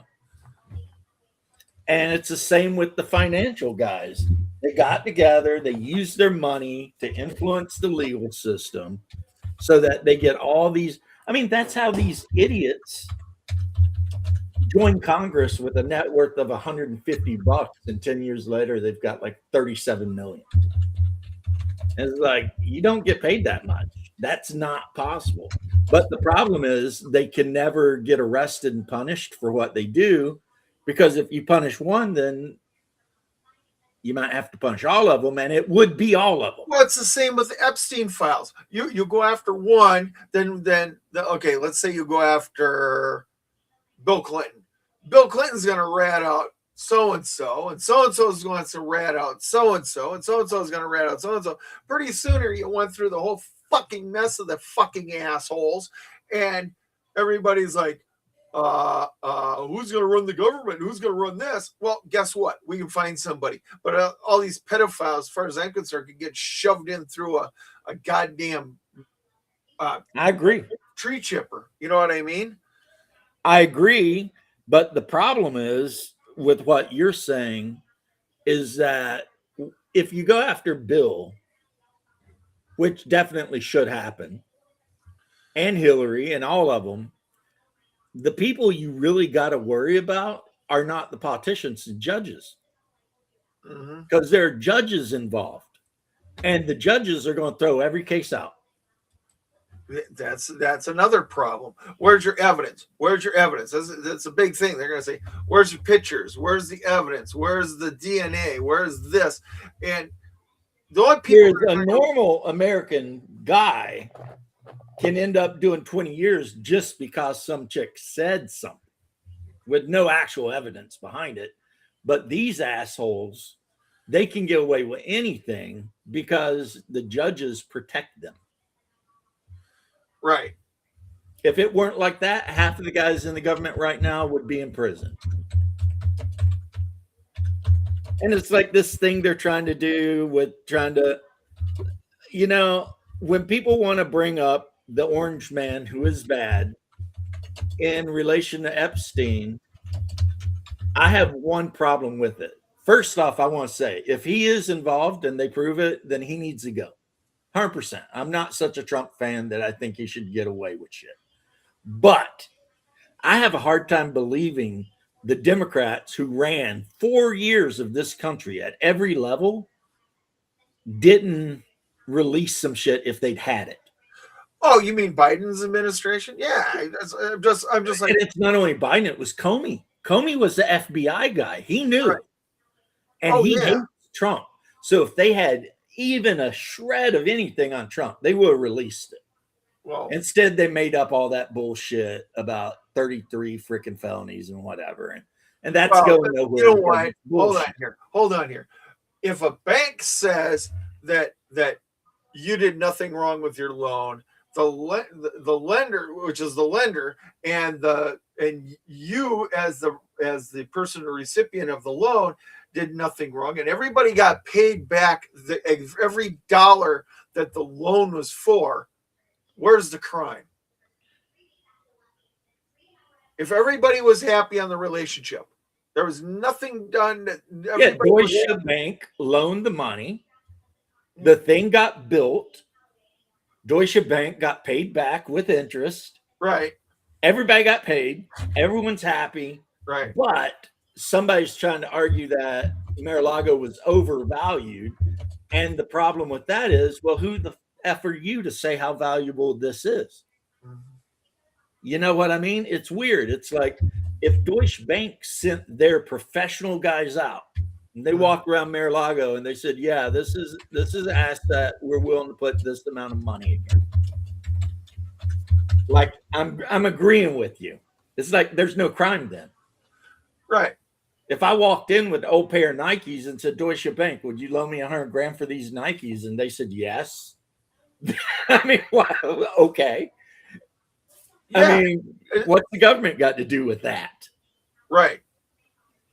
And that's why I say, he's not in there, because after they tried to go after him for that, if they'd had any actionable evidence of him being involved with some real deal shit, they would have dropped it.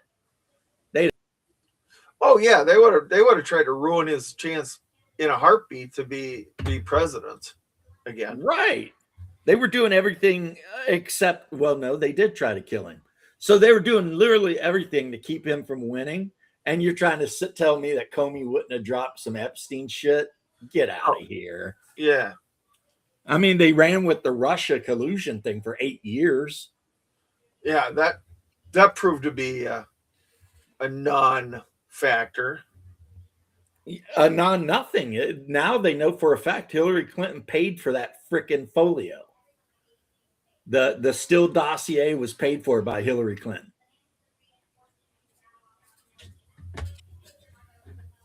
But my worry, you brought it up, Vic, so now I'm going to vent just for a second. My worry is the ones we know did it will never be punished. Well, and that we're just living in some kind of weird pipe dream world where we think that justice is actually a thing that happens. And I'm sitting over here worrying that, no, we're wrong. Justice doesn't happen to people who have those kind of connections. They can just do whatever they want. And there's nothing nobody can say about it. As a matter of fact, if you even say anything about it, some people just accuse you of being anti whatever, you know? Mm-hmm. So it's like, it really whatever, you know? And that's kind of made me a little bit bitter with Trump, because it's like, I want Trump to be like, F it, damn the torpedoes, to quote that Yankee. Damn the torpedoes on that Iranian ship. Did you see that thing? Yeah, but I want him to say, damn the torpedoes on the Epstein thing. And really just get on them. Hey, did you hear he fired Kristi Noem, they're saying? Oh, yeah, I saw that. But I have my opinion about that woman, so I'm just going to keep. Was it positive or negative? In the negative. So you're happy then? No, I'm not happy with her. No, I'm saying you're happy she's gone. Oh, yeah, I'm happy she's gone.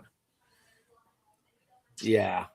I mean, sorry, man. It's just Kristi Noem and the shit I've heard about her being, you know, I'm sort of tied into the political networks up here in the Midwest through my dad and stuff. And it's just like, yeah, I wouldn't have picked her, Don Trump. She would have been the last one I picked for that job. You know what I'm saying? But hey, maybe he can get what's his name in there. well, they already got a guy. They got a guy out of Oklahoma, a senator out of Oklahoma. some senator in Oklahoma is going to be the new guy at the Department of Homeland Security. Well, good. I think he's a former military too. Now, I'm not sure what she lied about, but I am sure that there's been too much monkey shines going on around all this bullshit. And somebody needs to be in charge of DHS that's willing to just be like, nah, we're done. Enough of this. Senator Mark Wayne Mullen is going to be the new. And I'll tell you another one that I would not cry if he got vanished is Patel. Yeah, what is with him? What is with that douche? Well, I don't know what is with him, but it's obviously been enough that Bongino quit. Yeah. Big Bongino was like, nah. Because Bongino knows for a fact that a lot of this shit is true. You know what I mean? Mm-hmm. And yet he sat there on an interview with CNN or whatever and said it wasn't true. And I'm going to give Bongino the benefit of the doubt and say that he was told that's what they were saying. Mm-hmm. And he went along with it, but then at some point he had a attack of conscience, and he's like, "Yeah, I'm out. I'm not doing this." And which leaves only one person to look at, and that is Mr. Kash Patel. Mm-hmm. Right? Well, Mullen is a Native American. He's part of the Cherokee Nation. Nice. And he was never in the military, but. Well, I mean, that could be a good choice. Yeah, I don't see a problem with it, but. Yeah. We'll see what he actually does. Actions speak louder than words. You know what I'm saying? That's a fact. And the good thing is we're barely like a year in. Uh-huh. So if this guy wants to be an F head, he can go ahead and get F too. You know what I'm saying? Yeah. I mean, we can go through 50 of those bastards if we need to. But yeah, Kash needs to go. Whether he has the best of whatever's or not, when he came out and talked all that shit months back about the Epstein files and how they don't exist and shit like that, at that moment, I'm like, that dude needs to go now. Right now. Right? Yeah. Because you're the head of the FBI. Even if the earlier administration had tried to just burn everything, like burn notice everything. Well, did you see what Bondi said? That they're not going to prosecute anybody for the auto pen shit from the Biden administration. Well, that's like this weird thing from, again, like the medieval period where like there was kind of like this weird understanding where kings never killed other nobility. Yeah. Like they might lock you in a tower and let you starve to death, but they never take you out. And it's kind of like that. It seems like our government, unless you're Trump, our government just refuses to go after anyone that was ever in the government. Mm-hmm. At all. And that's why you have so many people like me who are, honestly, I'm probably further right than anyone in the government is. And we're just like, like I can only speak for myself, but my hopes are being shattered on the rocks, because I wanted a guy to roll in there and slap his dick on the table and just start taking care of shit. And I don't feel like it's happening. Hey, James, I'm with you on this. If I was up there, my bills in front of my fellow senators and Congress people would be 1 page long. I mean, 1 page. And it would say exactly what needs to be done. And I'd throw them through committees as fast as I possibly can. Because guess what? Sorry, but I feel that these omnibus bills are shit. You know what I mean? They're just absolute Somebody garbage. tried to pass a law to make them illegal a while back, but didn't take. I can't believe we're having a debate about freaking the idea that you have to show ID to vote. How is that even a debate? But Yeah, everybody needs. You need an ID for prescription medication. You need ID to get a liquor. You need ID to get cigarettes. You need ID to, you know what I mean? What else do you need? You need an ID to drive your car. You need an ID to do this. You get on an airplane. You need an ID to, when you go to the doctor's office, you need an ID for, come on here. Everybody's got ID. You got to bring your ID to the goddamn polling place. It's simple as that. You know what I'm saying? I find this. Oh, black people can't get an ID, or this person can't get an ID. Yes, they can. You know what I mean? Here's what's funny is they were having an interview the other day, and this skinny, soy-fed white kid was saying that whole, unrepresented community, blah, blah, blah. And it was some chubby black woman that put his ass on the spot. And she was a Democrat. Mm-hmm. And she was just like, what are you saying? We can't get IDs. And I mean, I don't remember exactly what she said, but she cooked his ass. Because she, of course she can get an ID. She's not retarded. And then the other black dude on the panel, also a Democrat, when they're like, how do you feel about it? And he's like, oh, I support that. Yeah, there should be. Mm-hmm. I mean, so it's a freaking thing that has like 90% of the population supporting it and a whole party against it. It's so amazing to me that it's even an issue. But well, you know what?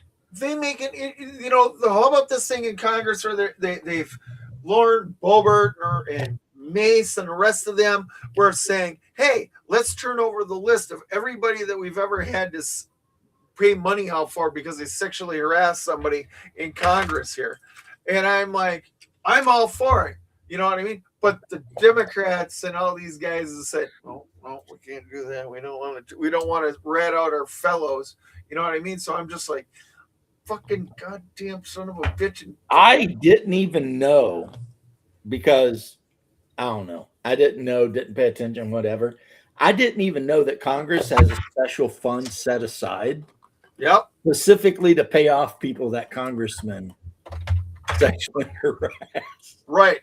I was dumbfounded that they voted against it. They're like, they want transparency, yet they don't have any. It's like separation of church and state sort of thing. It's like, yeah, but I got my own issues about separation of church and state. Yes. So me too. And I guarantee you ours do not agree. What do you mean?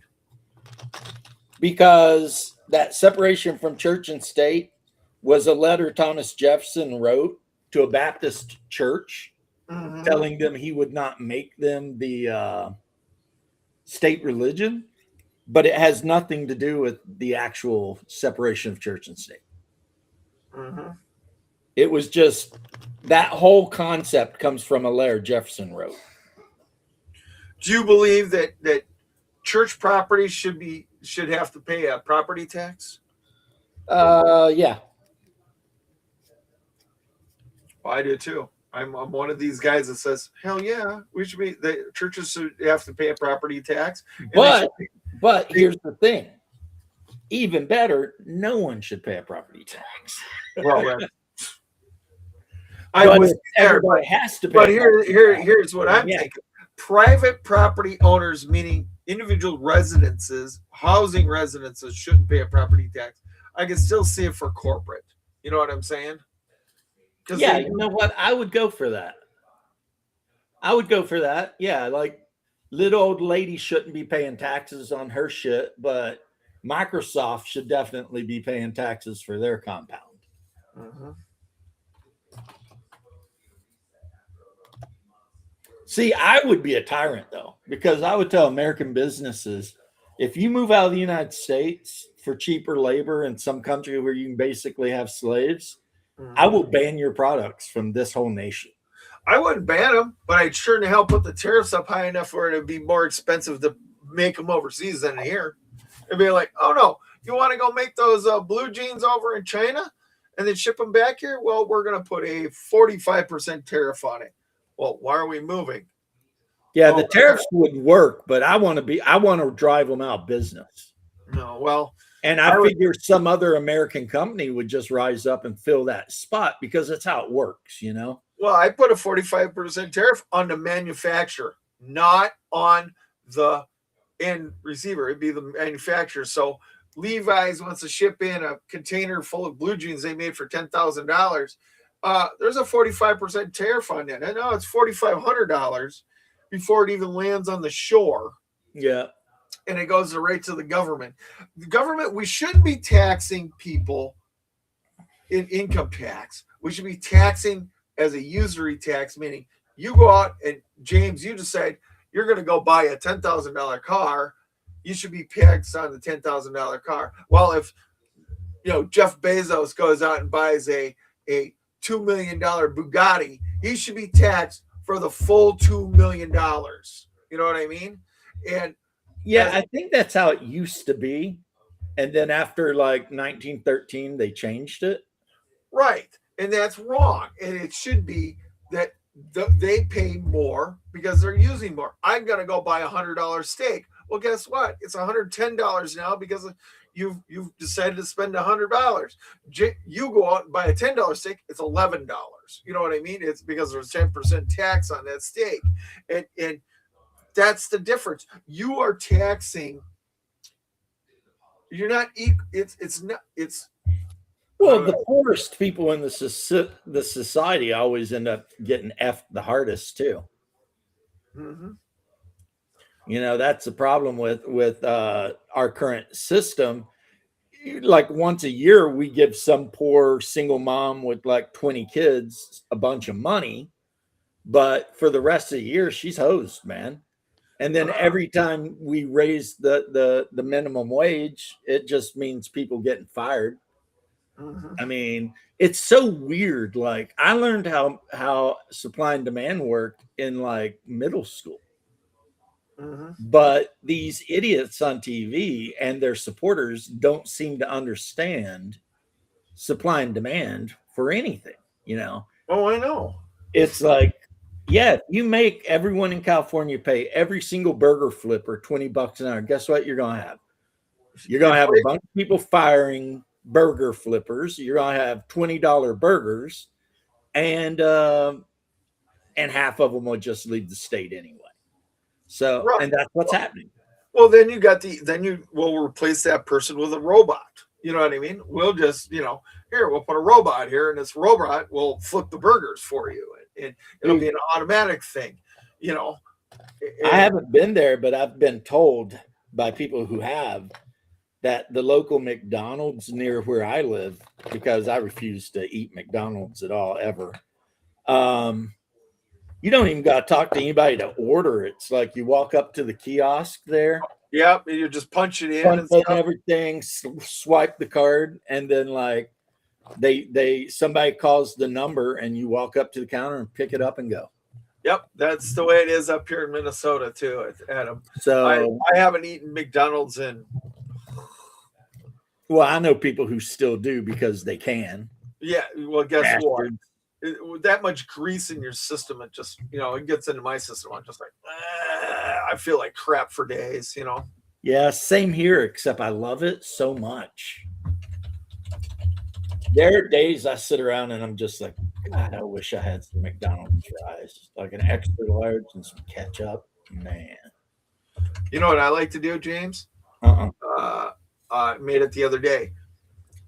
Gravy, packet of gravy, some shredded cheese, usually the melty kind. Right. And I get out the tater tots.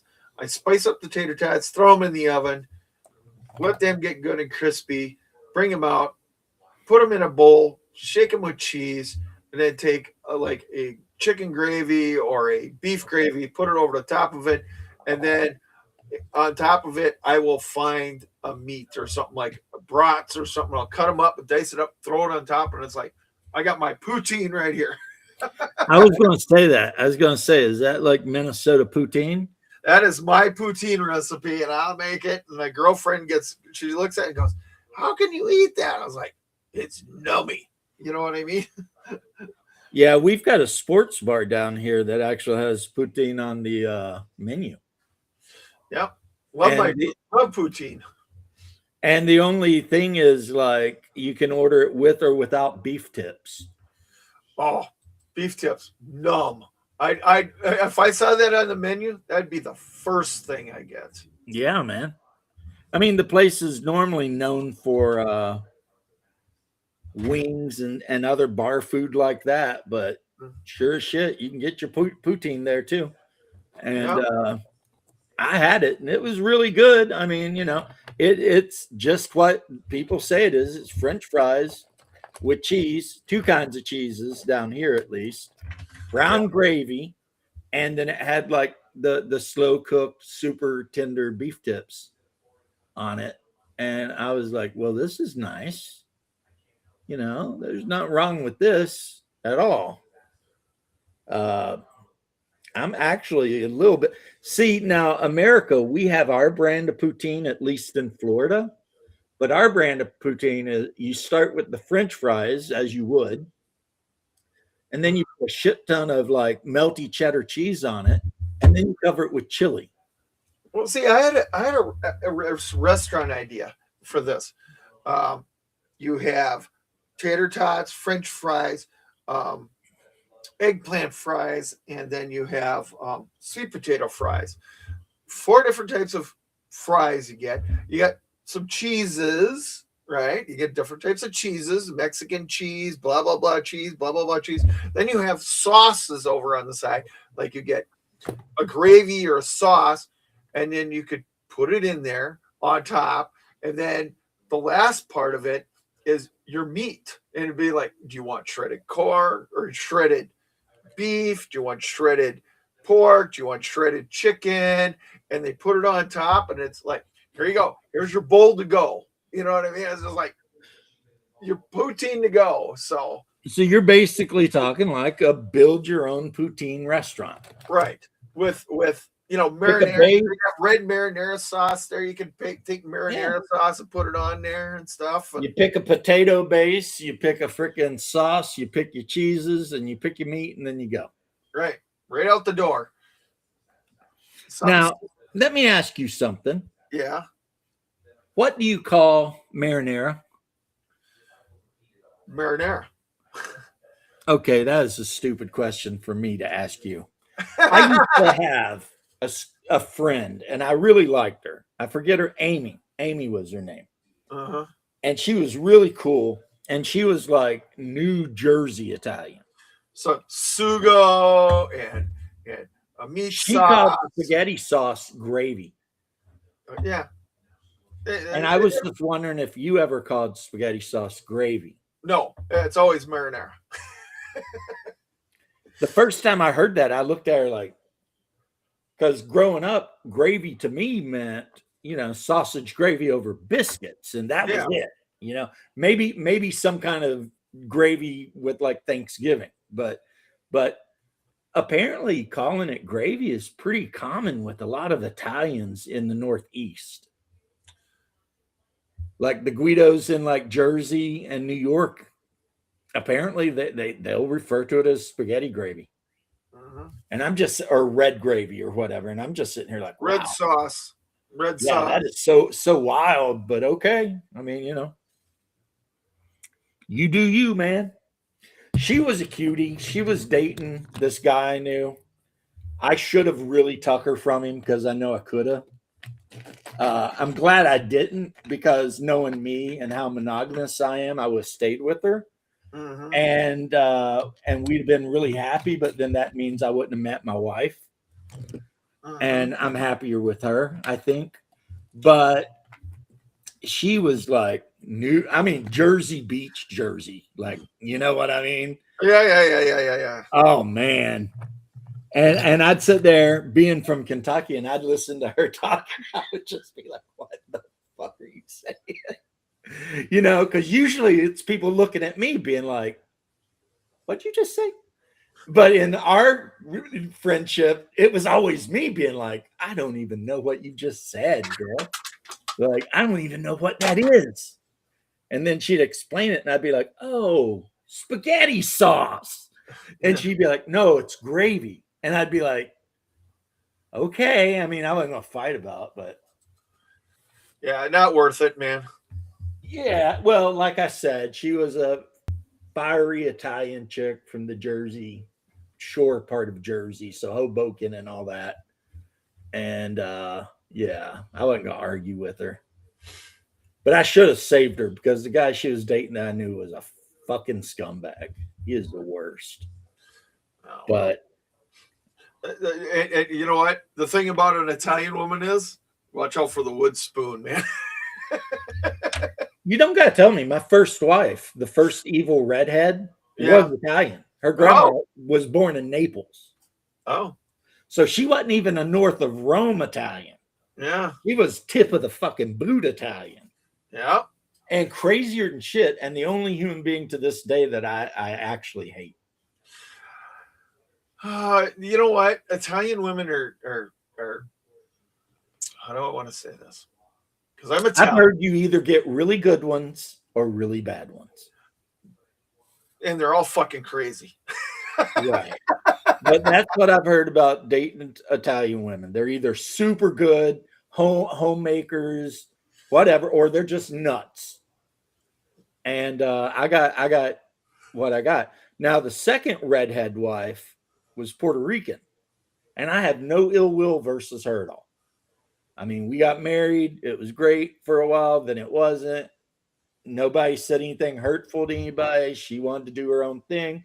And away she went. And I was like, well, you know, that's your choice. And then years later, I met my little blondie, and hell, we're still together. We still give each other hugs 5 times a day and tell each other how much we love each other. I mean, what is up, Daniel Barry? I'm still high on the gold medal in hockey, but hey. Yeah, we did pretty good in that hockey thing. So yeah, we did all right. That freaking save, which I believe the saints and the angels came down from heaven to help him with that save. Because that was basically like a supernatural save that our guy got. But, you know, whatever. Hellebuck and his that save he got, that was like, that should never happen. The probability there, you know. But he did it, so I'm happy with it. Mm-hmm. And guess I'm going to take off. In case people, I've been basically detailing these gugs. Let me get one in. And if you don't know what a gug is, it's a monster from H.P. Lovecraft. And they are somewhat semi-intelligent, like caveman intelligent. And they live underground, like in the deep underground. They look like the monster from Netflix's, what the hell's the name of that? Stranger Things. Yeah, except way before Stranger Things. Like, look at how their arms are. It starts out with your normal bicep, but then at the elbow it splits. Yep. And they can absolutely 100% use tools. I mean, they're not super stupid or something. So they can use shields. They can use blades. They don't make them, but if they find one, they'll use it. And but they cannot ever come on the surface because they were cursed. So they can only live. And I don't mean like levels 1 through 10 of a dungeon. You know what I'm saying? I'm talking about the Underdark. You know what I mean? That's where they are. And they pretty much will eat anything, including one another, if they go long enough without eating. As long as there's food, I mean, they'll work in a tribe or a team, but if the food runs out, they'll start with the weakest one and work their way to wherever it ends, you know. But yeah. So, and they happen to be a thing not only in Lovecraft but in Hyperborea. So I've got a whole tribe of them over here. Not that I know if my players are ever going to journey into the under Hyperborea region, you know. Yeah, I'm working on my World of Fair right now, and what I would like my players to go into Fair and discover it and have some fun with them there, but I'm just like, I don't know when I'm going to do this now because of this mom thing. You know what I mean? It's just like, oh, God damn it. You know what I mean? Well, I might have to wait for it to come down to Florida and then introduce it to you. maybe. A lot of people, I mean, I just had a guy ask to join our table just the other day. Guy across the street heard from a person that I ran role playing games and asked if, you know, and I said, well, let me talk to my friends this Saturday and then I'll hit you up. And he's like, hit me up, man. He seemed like a real nice guy. Well, I keep an open table, man. Anybody who comes and sits at my table, you're more than welcome. But I give them this fair warning: you will die.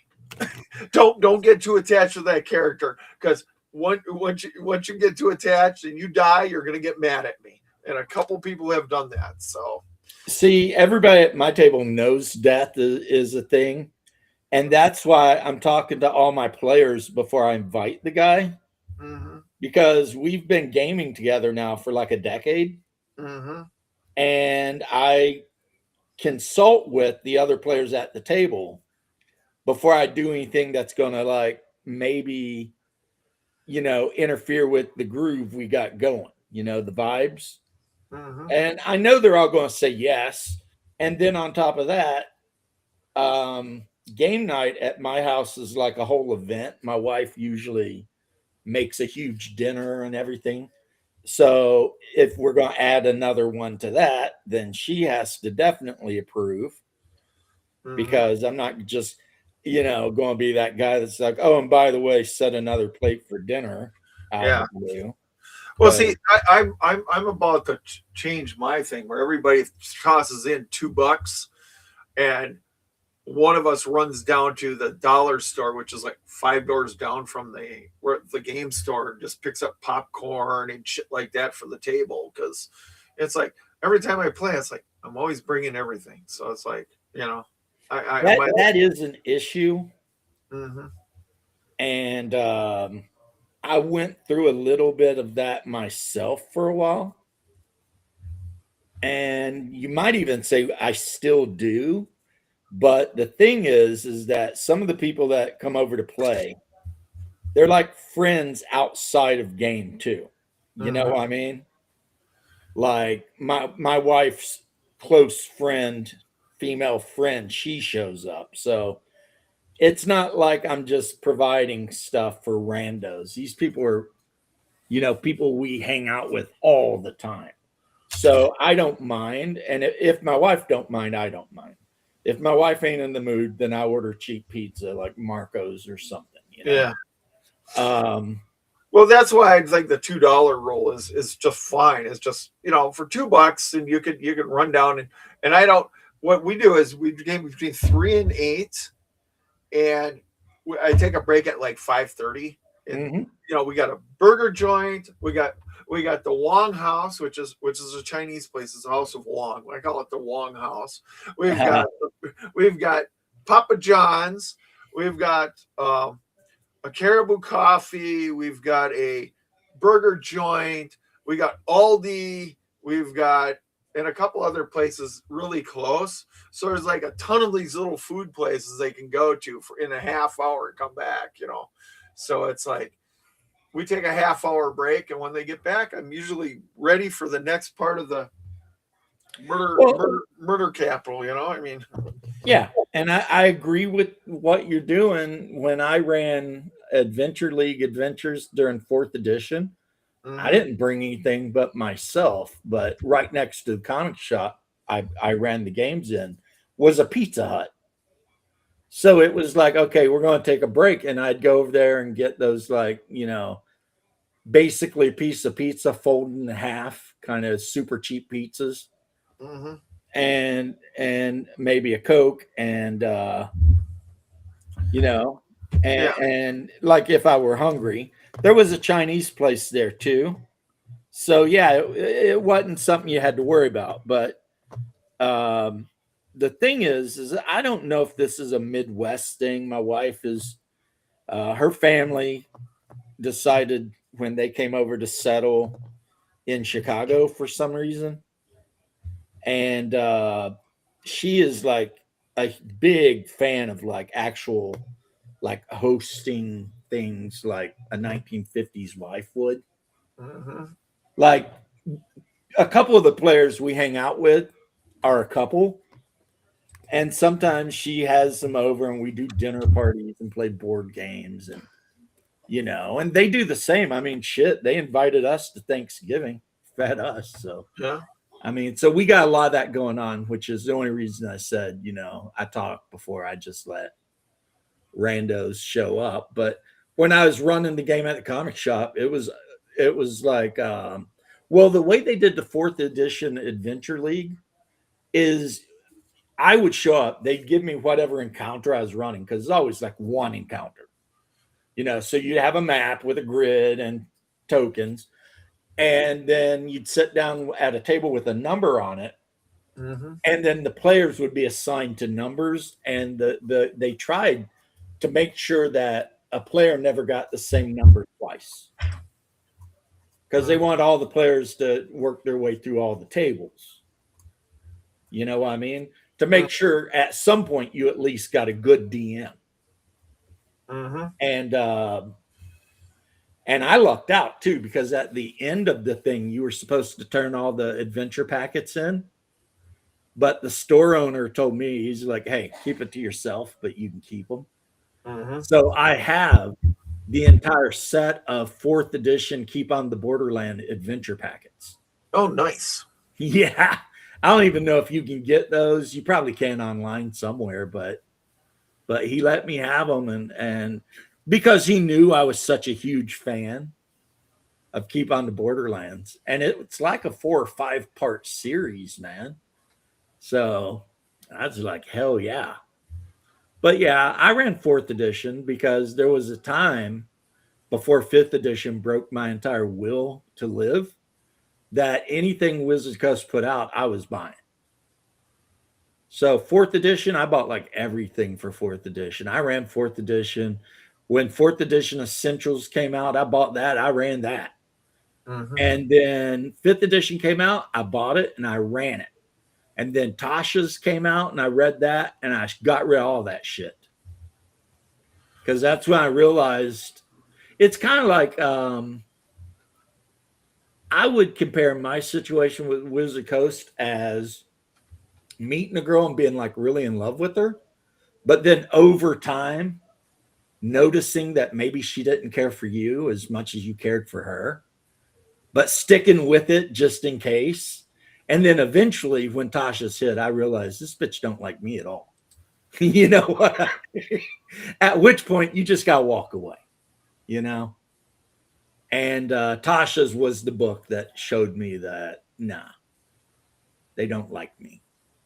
So anyway, I'm going to get going, Vic. Well, it's been a while since we had a long chat like this. So, Oh, I'm glad you dropped in. Yeah. I mean, anytime. now I got to talk to your wife, make sure she knows that she's got to put you on a plane. Right. Well, no, now if you don't just go to sleep or something, you've got a box full of stuff to scatter out on a table and try and figure out what it is. I've been through 90% of it. There's just a bunch of Deuterius at the very bottom of it that I got to sort of scratch my head and go, what the fuck was this? Well, it probably is supposed to be glued to something else. Right. That's why I'm saying. So, What the fuck is this? Now, James, I got 90% of the puzzle done, but these last fucking pieces are driving me insane. but yeah, when you go see Mr. Wesley too, and you show him all those World War II ships, he'll probably be like, wow. You Yeah, know? I had to talk to him today. I talked to him and we were talking about his collection and stuff like that. And I was like, you got those card packs from the original from a Gen Con way back when Magic the Gathering was thing, and they were handing it out to you. I said, what are you going to do with those? And he goes, oh, I don't know. Maybe throw them away. So you're not throwing them some bitches away if they're original Magic the Gathering packs from Gen If it's Con. an unopened alpha pack, Right. That's what it's he's worth got. probably thousands of dollars. I know it is. I've told him that. I told him flat out, we need to People will pay thousands of dollars. sell those on eBay, or B, open those some bitches. Because if there's a Black Lotus or whatever it is, some of those really high dollar If cards. there's a Time Twister or a Black Lotus or some shit in there, Yeah, he's set for life. he's already set. It's just like Well, I mean, then his kids are set. he has no kids of his own. He's Well, got because kids, but the Black Lotus, the last time I looked, was going for like $500,000. I thought it was more than that. I said the last time I looked. Oh. Black Lotus. I know there were people who were actually investing in percentages of a Black Lotus, like it was gold or something. Mm-hmm. Black Lotus price for Magic very widely based on set alpha, beta, or unlimited and a condition. Highest grade iconic copies sell for $3 million, as reported by. And if he has the alpha cards they were giving out when Magic was first coming out, and That's there's what he's Black got. Lotus in there, yeah, $3 million. Yeah, Because it would already not be beat up. It's fresh out of the pack. right. There are people who would probably pay him so much for that pack just on the off chance Right. that there could be one of those old school power cards. Well, let's see what alpha packs go for. Okay. MTG.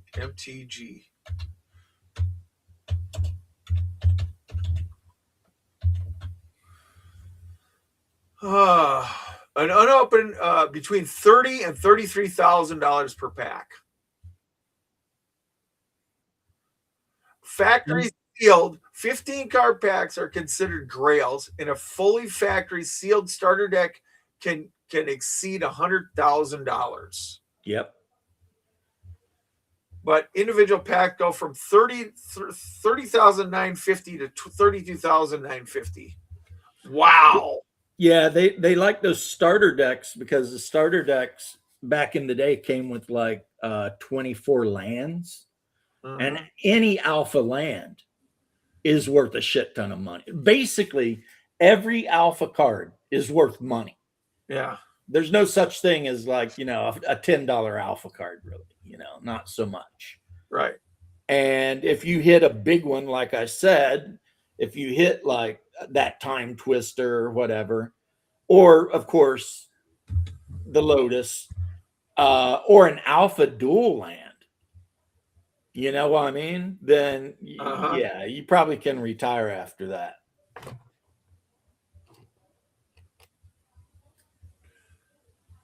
So, but I understand you got to go talk to the lovely bride and everything else. So. Oh yeah. I try not to ignore her too much. Yeah, well, tell her I expect you. She had to take me to get blood work today. Boy, I didn't think it'd ever stop either. What, did you have blood drawn today? Yeah, my doctor wrote a script. He wanted to check my whatever levels. And man, she stuck that thing in there in about the 5th jar. I was like, what the hell are you know how they got the tubes they put in there? About the 5th one, I'm like, really? So are you on a statin or anything like that? A blood thinner? No. Oh, well. All of my drugs, which I've talked about, I'm on clonazepam, which is supposed to keep me calm. and I'm on another one that I don't remember the name of if I don't go look at it, which makes it where I can't dream at night. Yeah. And then I'm on pain meds. That's the thing, really. It's the pain meds because of my broken neck and my effed up shoulder. And I Mhm. tore my brachial nerve in here, and they can't heal that. But the pain management doctor's been really awesome. He's been doing some ablations Yeah. where they go in and they just burn the nerves, Yeah. and that's helped me a lot. I mean, yeah, some people might be like, dude, they're literally burning the nerves out of you. And I'm sitting here like, good. You know what I mean? Because those nerves were nothing but trouble. But yeah, I've got like, when they do tattoos of my neck, it looks like some kind of weird, what was those building sets we used to get where you screwed the pieces together? Erector sets. Director sets. Yeah. That's what my neck looks like under a tattoo. An erector set. There's like freaking rods and boxes and screws and everywhere. But it is what it is. Yeah. But I really appreciate you hanging out. And No problem, man. You're always welcome. And Well, I know. It just today was one of those days they didn't have enough empty containers sitting around, and I got lucky, and I was like, well, what do you want me to do? And they said, we don't know what to do. And I said, fine, I'll go home and I'll go take care of some business. So, I'm gonna have to call Shadow and ask him what's up. He needs actually he's still working on his house, so I can't be mean to him. And Bear, I guess, thinks I'm an alt-right Yahtzee, so oh, he does?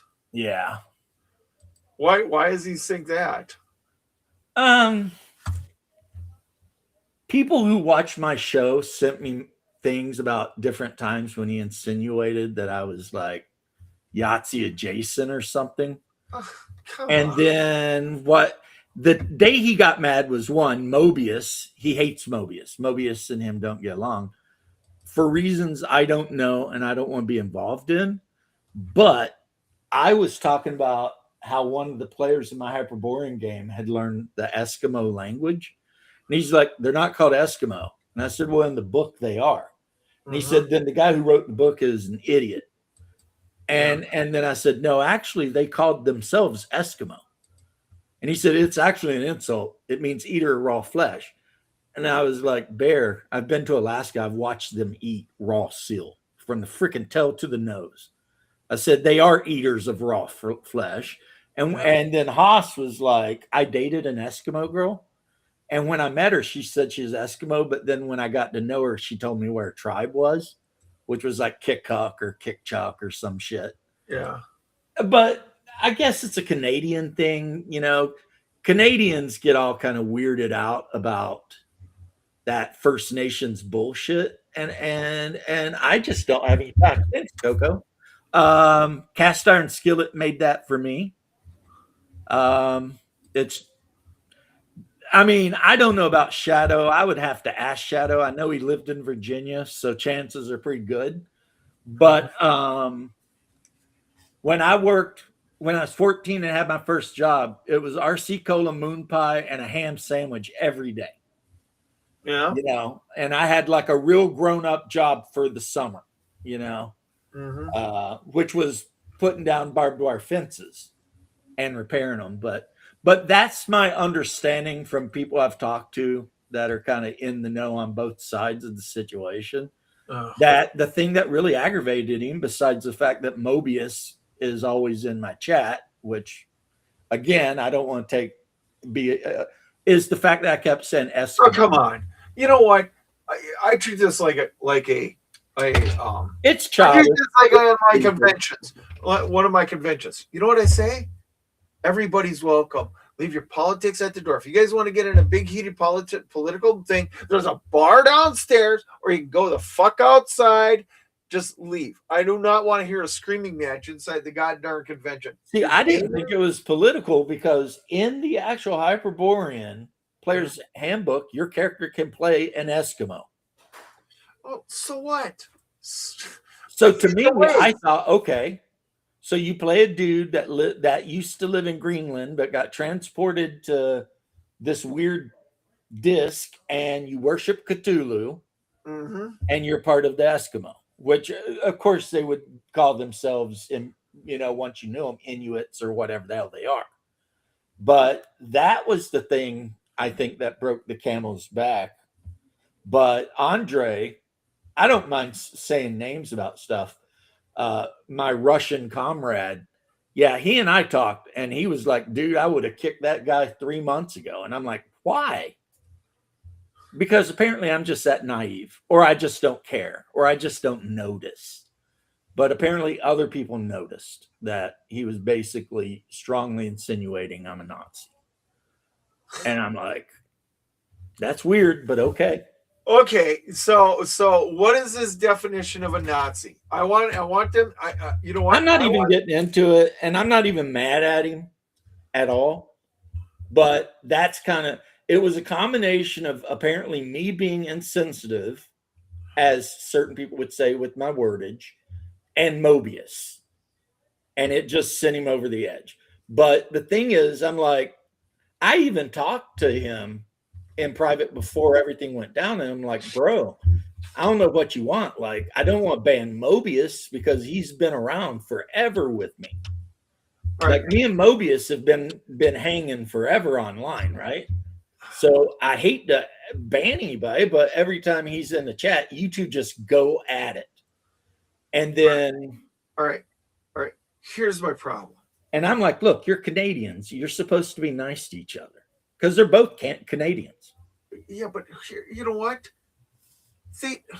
And yes, before Coco says I understand the stereotype. I did on purpose. The problem is, James, 99% of Americans that are still living do not understand Nazism. They don't even understand it. They just use it to fucking as a flaming torch to try to. No, he never called me that. Oh, directly. What I was told is the insinuation was so strong, other people noticed. But me being me and chatting on about Hyperborea and whatever I was painting, I didn't notice. This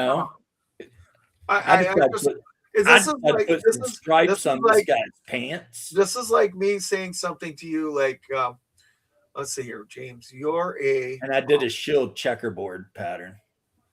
You're a theocratist, meaning that you want a religious society like Iran, where you want an Ayatollah leading you instead of a dictator. Come on, just give me a fucking break. I mean, it wouldn't be far wrong though, because I'm a monarchist, right? Well, monarchy is inevitable, bro. And also, yes, I'm very Orthodox Christian, so you wouldn't be wrong. I mean, I don't plan on forcing you at the barrel of a gun into anything, but I have my own private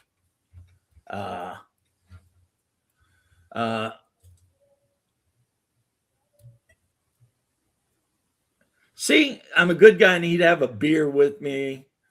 So if he feels that way, then that's cool. But I'm telling you, Coco, I told you before, when things blow up and then I hear things, I automatically blame me. Uh-huh. I never blame other people. I always try to ask, what did I do to cause this situation to happen? And the closest thing I could imagine was my complete unwillingness to bow down and not call them Eskimos. And mainly because in this book, they are Eskimos. In Alaska, they call themselves Eskimos. And I think that's a thing some people forget. Haas and I lived in Alaska. Right. And where we lived, there was a shit ton of Eskimos. But then, like I said, when you get to know them, all of a sudden they're not Eskimos. I called Eskimos for the longest time, and then I called them Inuit, and then I got corrected again, and I'm just like... Because they're not all Inuits. Yeah, I know. It's just like... There's Tingits, and there's freaking Kikkuks. And I mean, it goes on forever. It's like every 12 of them is a member of a different tribe. So I just call them And native. my brother dated long term an Eskimo. And she referred to herself as an Eskimo unless you ask what her actual tribe was. And then, but you know what? He spent a lot of time on the Lakota Sioux reservation in Dakota too. So my Right. brother's got a type, and apparently it's colonized. Mhm. But I'll tell you what, I've seen some of those women, and the first thing I thought was burn the ships. We're colonizing this place. That's a joke from a. I understand. They show a picture of like this Amazon woman. She's got the red paint. But that's what the Spains did. Yeah, she's like an Amazon. Didn't Columbus burn his ships and make the sailors rebuild them because there was a mutiny or something like that? Right. And in this thing, which is sing along comments, the first thing they do is show this like Amazon chick, or she's dressed up like an Amazon woman, right? And she is smoking hot with her red Amazon makeup on, the whole 9 yards, right? And then the comments are all like 10 out of 10 would colonize. What's her only huts? And all this kind of stuff. And it's hilarious. So apparently Hungar's that way, He sees a pretty Cortez, Paul says. Yeah, Hungar sees a pretty Indian woman. He's colonizing. Don't even worry about it.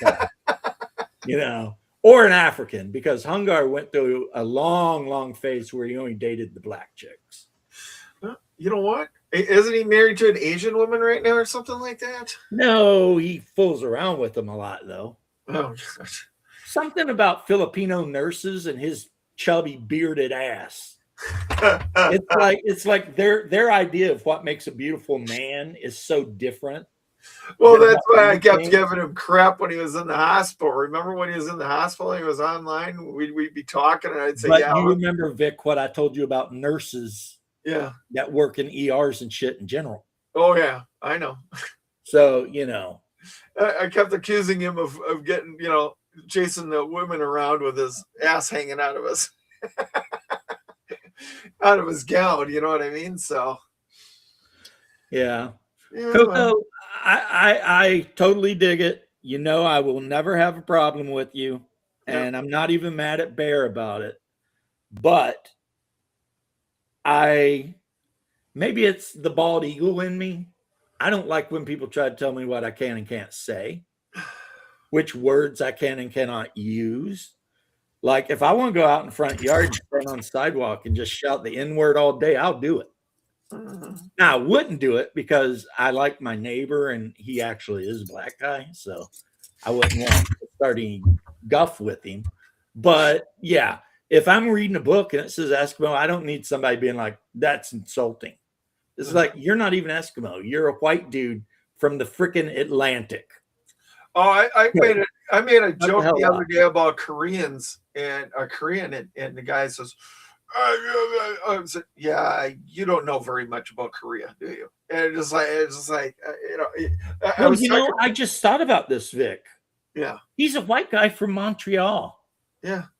Why is he talking shit about how I treat Eskimo? He's not an Eskimo. Freaking Karen. The great white savior has got to jump up to defend these guys. They don't need defended. Yeah. You know what I mean? I know more about him. Well, no, he probably knows more about him than I do. But I do know my brother dated one. And I do know she smelled really bad all the time. But they don't bathe much. You know what I mean? Yeah. Well. But she was pretty, though. I have to admit, I got a thing for the native chicks, too. They're pretty. They're pretty gross. I know. You got a thing for the Dutch chick that's in the other room. Dane. That's it. Sorry. She's a Dane. She is the only woman who has ever kept my attention for more than a couple years. There you go. She gotta beat your ass if you don't say that. No. She I don't even hear her. TV's quiet. She's listening to our conversation. Probably not. I know when I used to hang out with idiots that were into astrology and stuff, every time I'd get dumped or dump a chick, they'd always blame it on me being an Aries.